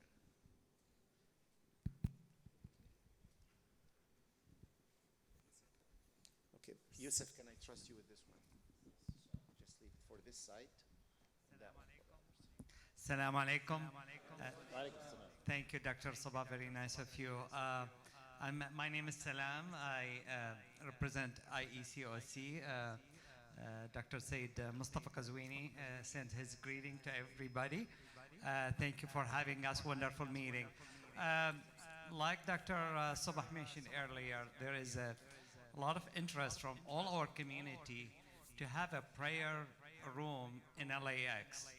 And some of you may have known that many other major airports in the US have a prayer room, and international airports have prayer room.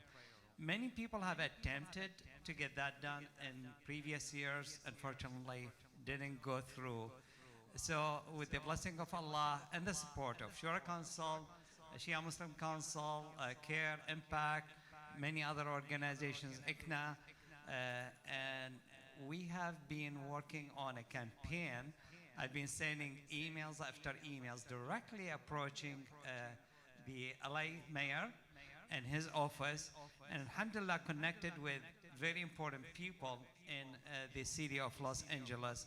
And I've been exchanging communication with them, had a call with them, and with a lot of pressure and persistence and follow-ups, alhamdulillah, they finally told us they agreed in principle, they're gonna make it happen, and we're gonna need to meet with them. Inshallah, there's gonna be a meeting next week to discuss the details of that. And in that meeting, I'm sure many important topics gonna take place. One is how is that gonna be supported financially, the room in LAX. Other things is how to get it established and all of that. So we're hoping and we're pushing for either LA city or the airport authority to fund the space, the room. And we said we're gonna support furnishing it. It's a one-time thing. It's a reasonable partnership. And we're also engaging other faiths, you know, the Christians, the Jewish and other faiths to work with us. So it's a multi-faith room, but it's going to be the first one. And we're starting with Tom Bradley, the international terminal, which is really the biggest.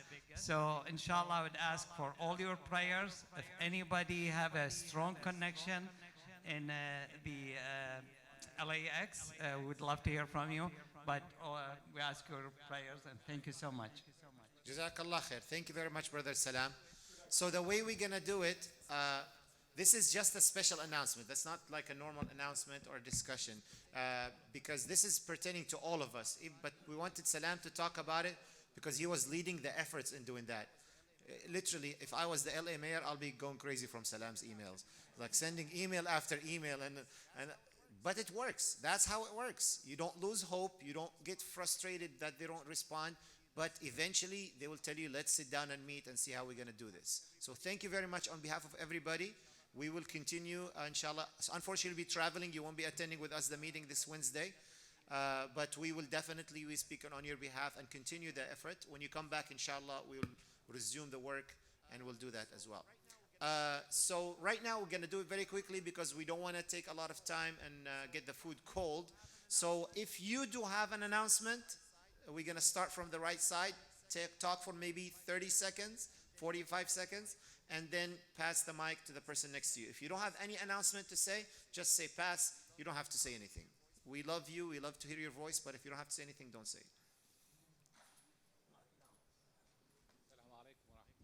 Assalamu alaikum wa rahmatullahi wa barakatuh. We have a small announcement. On September 13, 14, and 15, we have a Camp Sealy. My name is Shahid Hussain. I'm from Islamic Circle of North America. Shahid is the new chairman of the ICNA Yes. of this region, and we're very happy and congratulations for this position. Thank you very much. So 13, 14, 15, we are having a Muslim family camp at Camp Sealy, and we invite all of you to come and join us, inshallah. Assalamu alaikum wa rahmatullah. My name is Imad al-Bahri. I'm the Imam of the Islamic Center of East Lake, which is in Chula Vista, the east part of Chula Vista. This is a new center that's being built, and we have entered into a contract of construction. And I'm going around, inshallah, today and meeting all of you and seeing who can help this masjid also be built like the other masajid throughout Southern California. I've been going to many masajid across the nation to ask the same. So I'll be going around, inshallah, introducing myself to you. Assalamu alaikum. Imam Imad, thank you very much for coming, and we hope that your masjid joins the Shura Council and becomes a new member, inshallah. Assalamu alaikum. Brother Bilal Saifullah Muhammad from San Diego, Masjid al-Taqwa.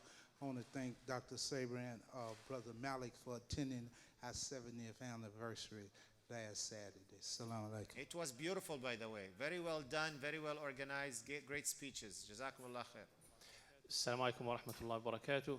Taha Hassan, Imam of the Islamic Center of San Diego, and I'm here just to support the new project of the Islamic Center of East Lake, keeping in mind that it is the first masjid when people cross the border from Mexico. The first masjid will be the Islamic Center of East Lake. It's very important, growing place, a lot of Muslims moving in that area.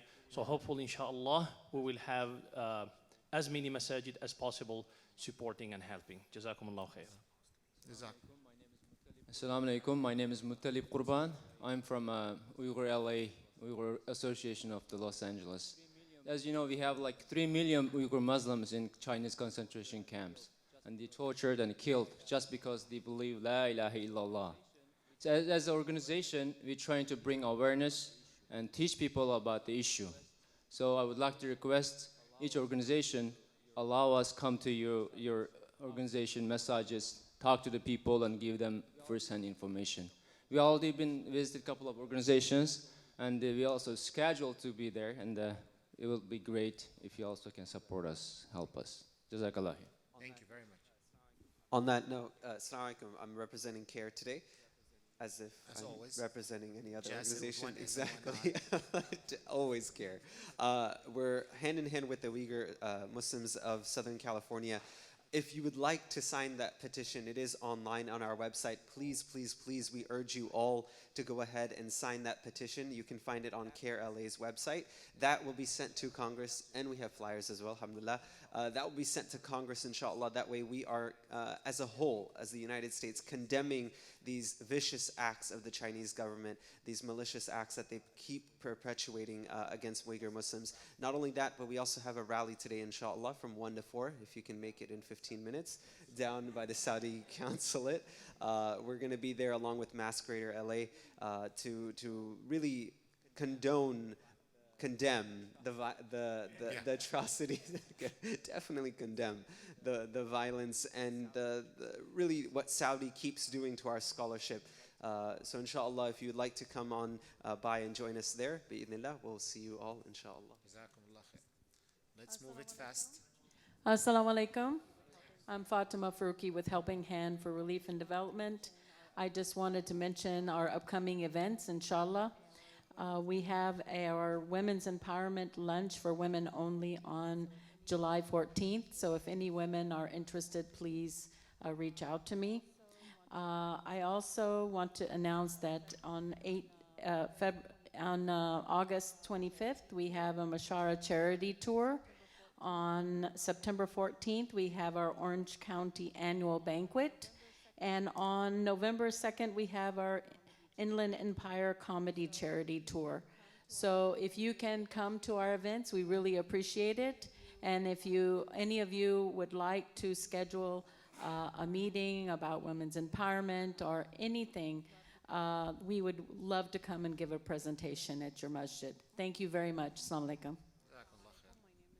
Assalamu alaikum. My name is Nahla Kayali from Access California Services. I would like to announce that we all, as Muslim community, we need to get ready for the 2020 census. It's really important that our community be counted. Next year, it's gonna start all the campaigns around the country, July 1st, and we are the agency, it's contracted by the state of California to empower and educate the community. We are hiring and we're willing to come and do presentation at any masajid and any masjid to empower the community. We really need to be counted so we can have a voice. Thank you. Thank you, Sister Nahla, for all what you're doing. Jazakumullah khair for you and Access. Amazing effort. My dear brother and sister of Islam, Salaam Allah alaikum wa rahmatullahi wa barakatuh. 30 seconds. No. 2 masajid. I'm working with 2 masajid. Okay, 1 minute. 30 and 30. My name is Ahmad Radwan. Alhamdulillah, we completed the Islamic Center of Santa Ana, and the loan has been completely full. Now I am working with another masjid, which is Bilal Islamic Center. Wallahi, this is very, very, very important. Strategic masjid. Bilal Islamic Center, it's right on the corner of Martin Luther King and South Central, right on the corner. What is so unique about this masjid, and really I'm in love with it, is the minaret and the dome right on the signal light. Right on the signal light in 2 major streets in downtown Los Angeles, very close to the high-rise building. So I joined this group here about 3 weeks ago, and we are under construction right now. We are digging for foundation. So it's about approximately 2 acres. So we truly need your help and support. Either you could invite me at your masjid and I will speak for about 2 minutes right after the salah, or also you could donate today when you see me, and we have here with me Imam Rashdan. We have Imam Rashdan with me. Also, we can answer any question. We passed a flyer on your table here. Please take a peek at it, take a look, and we can answer any question that you may have. May Allah subhanahu wa ta'ala bless and reward each one of you. Look where we were, brother and sister, in 1970 and versus what we are here in 2019. All these masajid, and it's coming every year, at least we have 1 or 2 is being born. So let us unite together, and any masjid under constructions, we should not be a spectator, we should be a doer, we should help them. And also I am open to any of you, if you need my help. This is alhamdulillah what I do best, is I put masajid together. I work with brother Ihsan Basir, alhamdulillah, in Corona for so many years, and now look at where it is. I work with Santa Ana, I work with La Mirada, I can Temecula. So I am everywhere. If you need me, I'm at your service to do fundraising. That's all I do. I'm not on a board of any masjid. All I do, I put masajid together and I walk away. And here, you would like to say a couple things, please? Just a few things. I'm Rushdan Mujahideen. I'm the assistant imam at Masjid Islamic Center. Imam Hassan, he fell ill, so he would like to be here, but he just couldn't make it. So if you look at our flyers, we have a three-stage phase for building this masjid complex. The first phase was a school which was completed and has been in operation for 11 years. The second phase is now is the building of the masjid.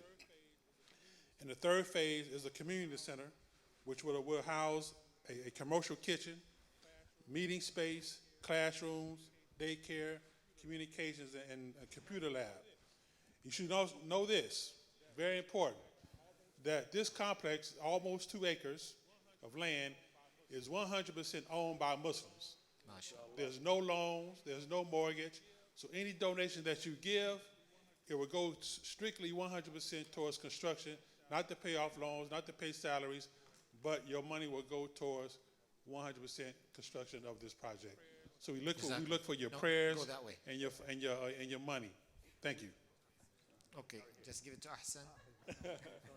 Assalamu alaikum. Sorry, I was not here. A couple of quick short announcements. First of all, alhamdulillah, we closed escrow on additional 2.5 acres of land right behind our masjid. Takbir. Allahu Akbar. So that is also, alhamdulillah, fully paid for. So we don't have any loans or debts on that. The second thing is regarding the open mosque day. We started something at Corona Masjid, something new. We call it Open Mosque Day in Spanish. Nice. So we invited all the Hispanic community. A lot of them who came did not speak English very well or didn't speak English at all. And they were really amazed, and it was a very successful event. We had it earlier. Of course, as you probably know, our religious affairs director, Sheikh Jamil Besada, is a reverted Muslim, and he's fluent in English, Arabic, and Spanish, of course. That is his mother tongue. So with that's what I would encourage everybody to do something like that, because we did that 6 months after the regular open mosque day, and it went very well. Alhamdulillah. Jazakallah khair. Assalamu alaikum. Thank you. Assalamu alaikum, everyone. My name is Anne Marie. I'm from Sabah Homes, and I just wanted to thank each and every masjid that opened their doors to our organization this Ramadan. Mashallah, we were able to raise a total amount of $53,000 that goes directly towards empowering and educating the orphans that we serve in Rawalpindi, Pakistan. And also, just as an individual, a community member, I do want to highly advise that we support Masjid Bilal. The demographic, as Imam was mentioning, in that particular area is heavily Hispanic. So this is going to be, mashallah, a beacon of light for a lot of community members, inshallah. Assalamu alaikum. I'll go through Brother Sobu just mentioned the name. Darul Ehsan is located in Shura Council. Darul Ehsan not only provide the service for Hajj and Umrah, we also have events. And anybody wants to get married or rent a hotel or anything, we can do A to Z, inshallah. Also, we have the program. Every Umrah we offer, any institute wants to do the competition. With that competition on Umrah package will be free for the new Muslims in your community. They will attend the competition, and whoever wins, one person will go to the Umrah free, completely free. Inshallah. Assalamu alaikum. My name is Sar. I'm here on behalf of Waqas Bhai. There's 3 announcements. First one is on July 14th. We have our project for Iqra, to Why Islam. We're having a network lunch at Masjid after Zuhur. And also we are leading some internships. So please contact me soon. Assalamu alaikum everyone. My name is Hanan Syed. I'm here representing the King Fahd Masjid. I'm the youth director over there. And we recently just started a series on growing rich in your iman. And this series is specifically designed for middle school, high school, and college students. So it's going to be every Friday from 7 p.m. to 9 p.m. So if you know any individuals in that age in the LA area, we want to try to increase the youth presence at the King Fahd. So we want to be able to get that started, inshallah. So please let your family and friends know to come to the event. Jazakallah khair. Assalamu alaikum, my name is Mehdi Hirji and I'm representing the Shia Muslim Council today. As Dr. Sobel mentioned, we have a combined event coming on July 20th, the Shura Council and SMC Professional Networking event. Just to give you some context to what Dr. Sobel has already mentioned, this is the second year we're doing this. This is what I'm going to call a halal networking event, because in the professional world, it's very hard for us Muslims to network, because everywhere there's a networking event, there's alcohol involved. And so we're making this an opportunity for the young individuals, whether they're in high school, college, early career, mid-career, or even those that are more seasoned that would like to mentor the young folks in getting into a particular area. July 20th, we will serve lunch, a smoked barbecue lunch, so a nice lunch there, with a speaker by the name of Sister Farheen Mirza. She's a New York's best-selling author. She's written a couple of fictional books about growing up as a Muslim in the U.S., and so we want to promote creative thinking. And then lastly, in addition to having the event there, we're going to have representatives from companies like Bank of America, AT&T, Bio-Rad Laboratories, Johnson & Johnson, who will be there to help promote their company and help individuals connect, maybe even get internships. So this is something that is available to the whole community, whether, like I mentioned, if you're just starting to figure out what you're looking for, or even advanced and trying to make a mid-career change. Inshallah, we hope to see you there. Bismillah ar-Rahman ar-Rahim. My name is Muhammad Al-Attar. May Allah bless all of you. I just would like to mention this. Alhamdulillah, the best, I think, for our future is to work with each other and cooperate with each other, as we do, alhamdulillah. And since day one, I'm here. I pray for all of us, all of you, with this great and big efforts that we are putting to build masjids and to bring the community together and look at the future of Islam, and especially with our current leadership with Brother Ahmed Subah. May Allah bless him, inshallah. Alhamdulillah, he's doing it great. And he is not waiting for me to say some beautiful words for him, but this is the reality. Number two, today, to remind myself and you, is the anniversary of passing away and the shahadat of Al-Imam Ja'far al-Sadiq alayhi salam. Today is 25th of Shawwal. Actually, as you mentioned, inshallah, we pray for Allah subhanahu wa ta'ala to start Ramadan together and to start the Eid together. So according to Shawwal, either yesterday was 25th or today, Al-Imam al-Sadiq alayhi salam, he is one of the grandsons of the Prophet sallallahu alayhi wa alihi. He is the son of Al-Imam al-Baqir, and he is the son, Al-Baqir, the son of Zainul Abidin, and the Zainul Abidin is the son of Al-Imam al-Hussein. And Imam al-Hussein is the direct grandson of Rasulullah. So he passed away in the year of 148 lil-Hijrah, and today is the anniversary of Al-Imam al-Sadiq alayhi salam. May Allah bless all of you. Actually, Al-Imam al-Sadiq is not the Imam of the Shias Muslims only, but he was the biggest teacher for the school of Hanafis. Al-Imam Abu Hanif al-Nu'man, who is buried in our country in Iraq and Baghdad. So Al-Imam Abu Hanifa, he said, لولا السنتان لهلك النعمان, that he studied 2 years with Al-Imam al-Sadiq alayhi salam.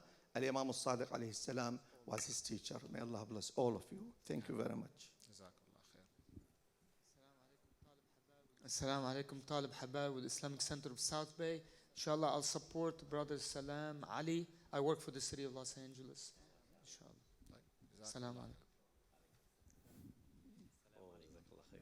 Assalamu alaikum wa barakatuh. Salah Habib from Islamic Relief.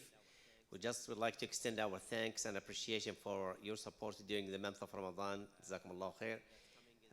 The season that's coming is the Qurbani.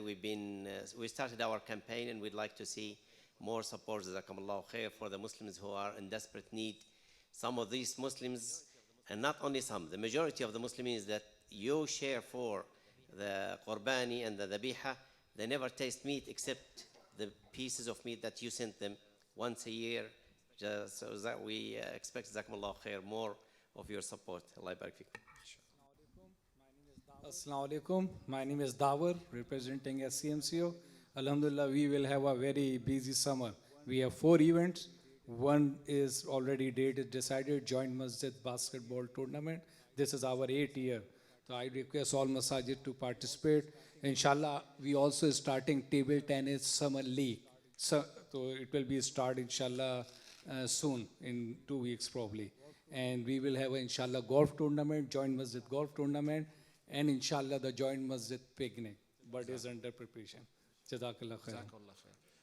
For Ibrahim and Mahmoud, Islamic Center of Temecula, I'm going to give you extra time to talk a little bit about your experience meeting with the Board of Education in the Temecula Valley or Marietta. So let us know a little bit about this, because that will be an encouragement for all of us to meet with our school boards and Board of Education. So thank you, Dr. Sabah, Jazakumullah khair, and thank you everybody for being here in this wonderful meeting. So it's a two-part thing. We're doing a pitch also for our Islamic Center, and as many of you know, the Islamic Center of Temecula Valley has gone through trying times in Temecula. It's a very, very conservative area where we struggled to get our permit. We finally did. We finally built phase 1 of our Islamic Center, and we are now in the process of the building of phase 2, inshallah, which is the more important part of our organization, and that is the school for our children, the Islamic school for our children. So, having said that, if you know anyone, or if you yourself have the means to support our Islamic Center, we look forward to that. We have a few packets here of our Islamic Center that explains what we went through, as well as it explains where we're at financially, where we're at in terms of the planning of our school, as well as letters of recommendation from CARE, from Islamic Society of Orange County, from, may Allah bless his soul, Dr. Ahmed Saqar. All of that was with us. So we need your support. We appreciate your support. And we used to look at the Temecula Valley as the stepchild of San Diego and the stepchild of Riverside. We've changed our outlook on that now, and we are literally the link between the Riverside, Orange County, Los Angeles area, and San Diego. And I can't tell you how important this landmark is going to be for the Muslim community in terms of connecting the Riverside, San Diego, Orange County, and Los Angeles. We ask for your support, and if you know anybody with deep pockets to pass us his info. As well as, we plan on our masjid to have really a scholarly center as essentially a hub for education, and that's what we're looking for. We're looking to host a meeting like this in the future, inshallah, in our Islamic Center of Temecula Valley. So, Jazakumullah khair and thank you. Mahmoud is going to give us some pointers on our meeting with the Marietta Valley School District in regards to various things. Assalamu alaikum. I also want to say that if you can allow us maybe a visit to your masjid so we can explain our case and see if somebody wants to help us from your community. Now, in regards to the talking or connecting with the Unified School Network, Unified School District of Temecula and Marietta, and we're planning to expand that in the future. Since we started, we did the strategic planning, and we thought that the youth is the core of our community. They are the representation of Muslims everywhere, and we tried to connect with schools individually based on what parents once came to us, And we immediately were inspired by the Muslim Speaker Network and Sister Saima and what Dr. Subah was promoting all along from the Shura Council. And until we were successful, that we connected with the superintendent from both districts, the Marietta School District, because of the need they saw, they said, okay, come to our retreat. They had a retreat where they had more than 200 of their principals, their teachers, their educators, and we had a captured audience. And because we built the network with the Muslim Speaker Network, with CARE, we had the publications already prepared. We had the statistics, we had the information about Islam, Islamophobia, all these things, and we were able to inject it into the discussion and was enlightening to the teachers, the principals. And what we're talking about is, you're talking about teachers being Islamophobic, bullying students. More than 30% or about 30% of teachers, they have that. Students have more than 50% of bullying in school, and that's Muslim. Much more affected than any other segments. So what we're talking about is you're really going to the core of our problem. And you're defeating Islamophobia with really going to the root cause of the problem. And it is really, to see the MSN network is minus in their budget, that's a shame on us. I think that's the least we can do, is give them enough money to support this group and make it stronger. So Jazakumullah khair for all what you're doing. Really all what you've built have helped us, and I would encourage everybody to build the network, support this organization, that if it's not because of our critical mass, it wouldn't be there, and we should support it more. Jazakumullah khair. Can I add just one last thing real quick, Really Dr. quickly, Salah? like Really 2 quickly, seconds. inshallah. Because of the format, the Marietta Valley School District had that meeting set up. We were the only organization that touched every single person in that retreat or conference that they had. Saima met with with a number of organizations, educators. So did Mahmoud, and so did I. So we were the only organization to touch every single person in that in that event. Thank you. If anyone would like to establish such a communication with their own board of education or school district, reach out to them, talk to them, and hopefully you can replicate that in your city, in your area, in your district as well. On June 12th, City of Anaheim Active Older Adult Program hosted an Eid lunch for Eid lunch for our community.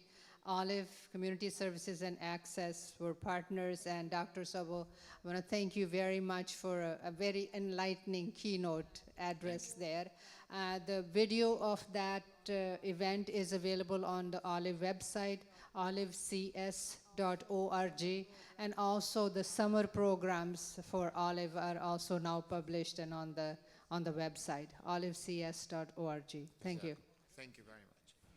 I don't know if you guys know, in the Palestinian culture, the worst thing is when the food is getting cold, and the host gets really upset that he's not serving his guests with the best kind of food. So I know Brother Ma'moon and Haj Lutfi are kind of like, we need to eat before the food gets cold. But first of all, Jazakumullah khair for the generosity. I guess the host has to say a couple of words actually before we start. You're keeping us late then. All right. Well, I'm going to make it very brief. We are very happy to have you here. Thank you so much for coming. We thank the Shura Council for holding these meetings and continued like that. I would like to thank our group. We have a very supporting group at our masjid. We have Sister Arwa, Sister Maisa, Brother Amain, Brother Abu Ammar, and of course Haj Lutfi. And we have a lot, maybe I can forget the names. I would like to announce a very important thing. Alhamdulillah, this past Ramadan, we have collected enough money to pay our last payment of the loan. So, Alhamdulillah. That means we are going to open our doors to other organizations if they like to come in. We had a limited access in the last 5 years. We put a 5-year plan and we went through it. Alhamdulillah, we finished in 4 years. So our doors are open. If you need to come in, talk to Sister Arwa and give her information, and inshallah we'll set it up. Jazakumullah khair. Thank you very, very much, everybody, for attending. It is definitely, absolutely a pleasure to see you all the time. Our next meeting will be on September 28th at the Islamic Society of Corona Norco, inshallah. Because we rotate LA, Orange County, Inland Empire.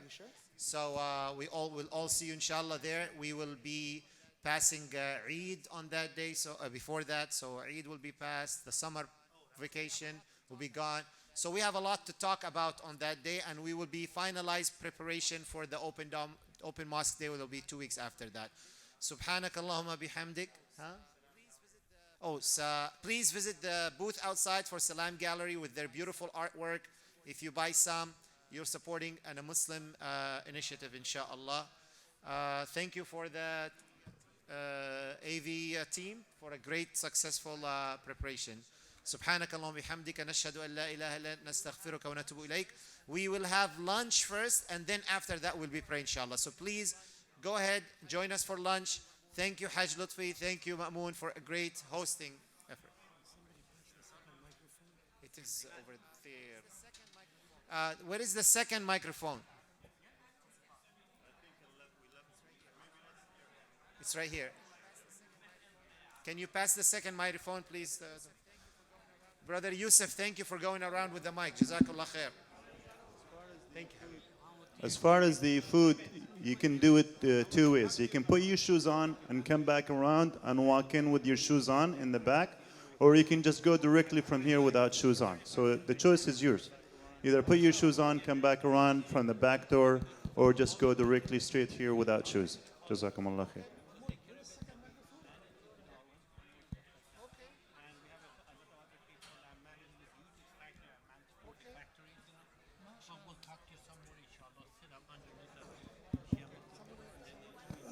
Someone has a second microphone? It's right here. It's right here, brother. Thanks.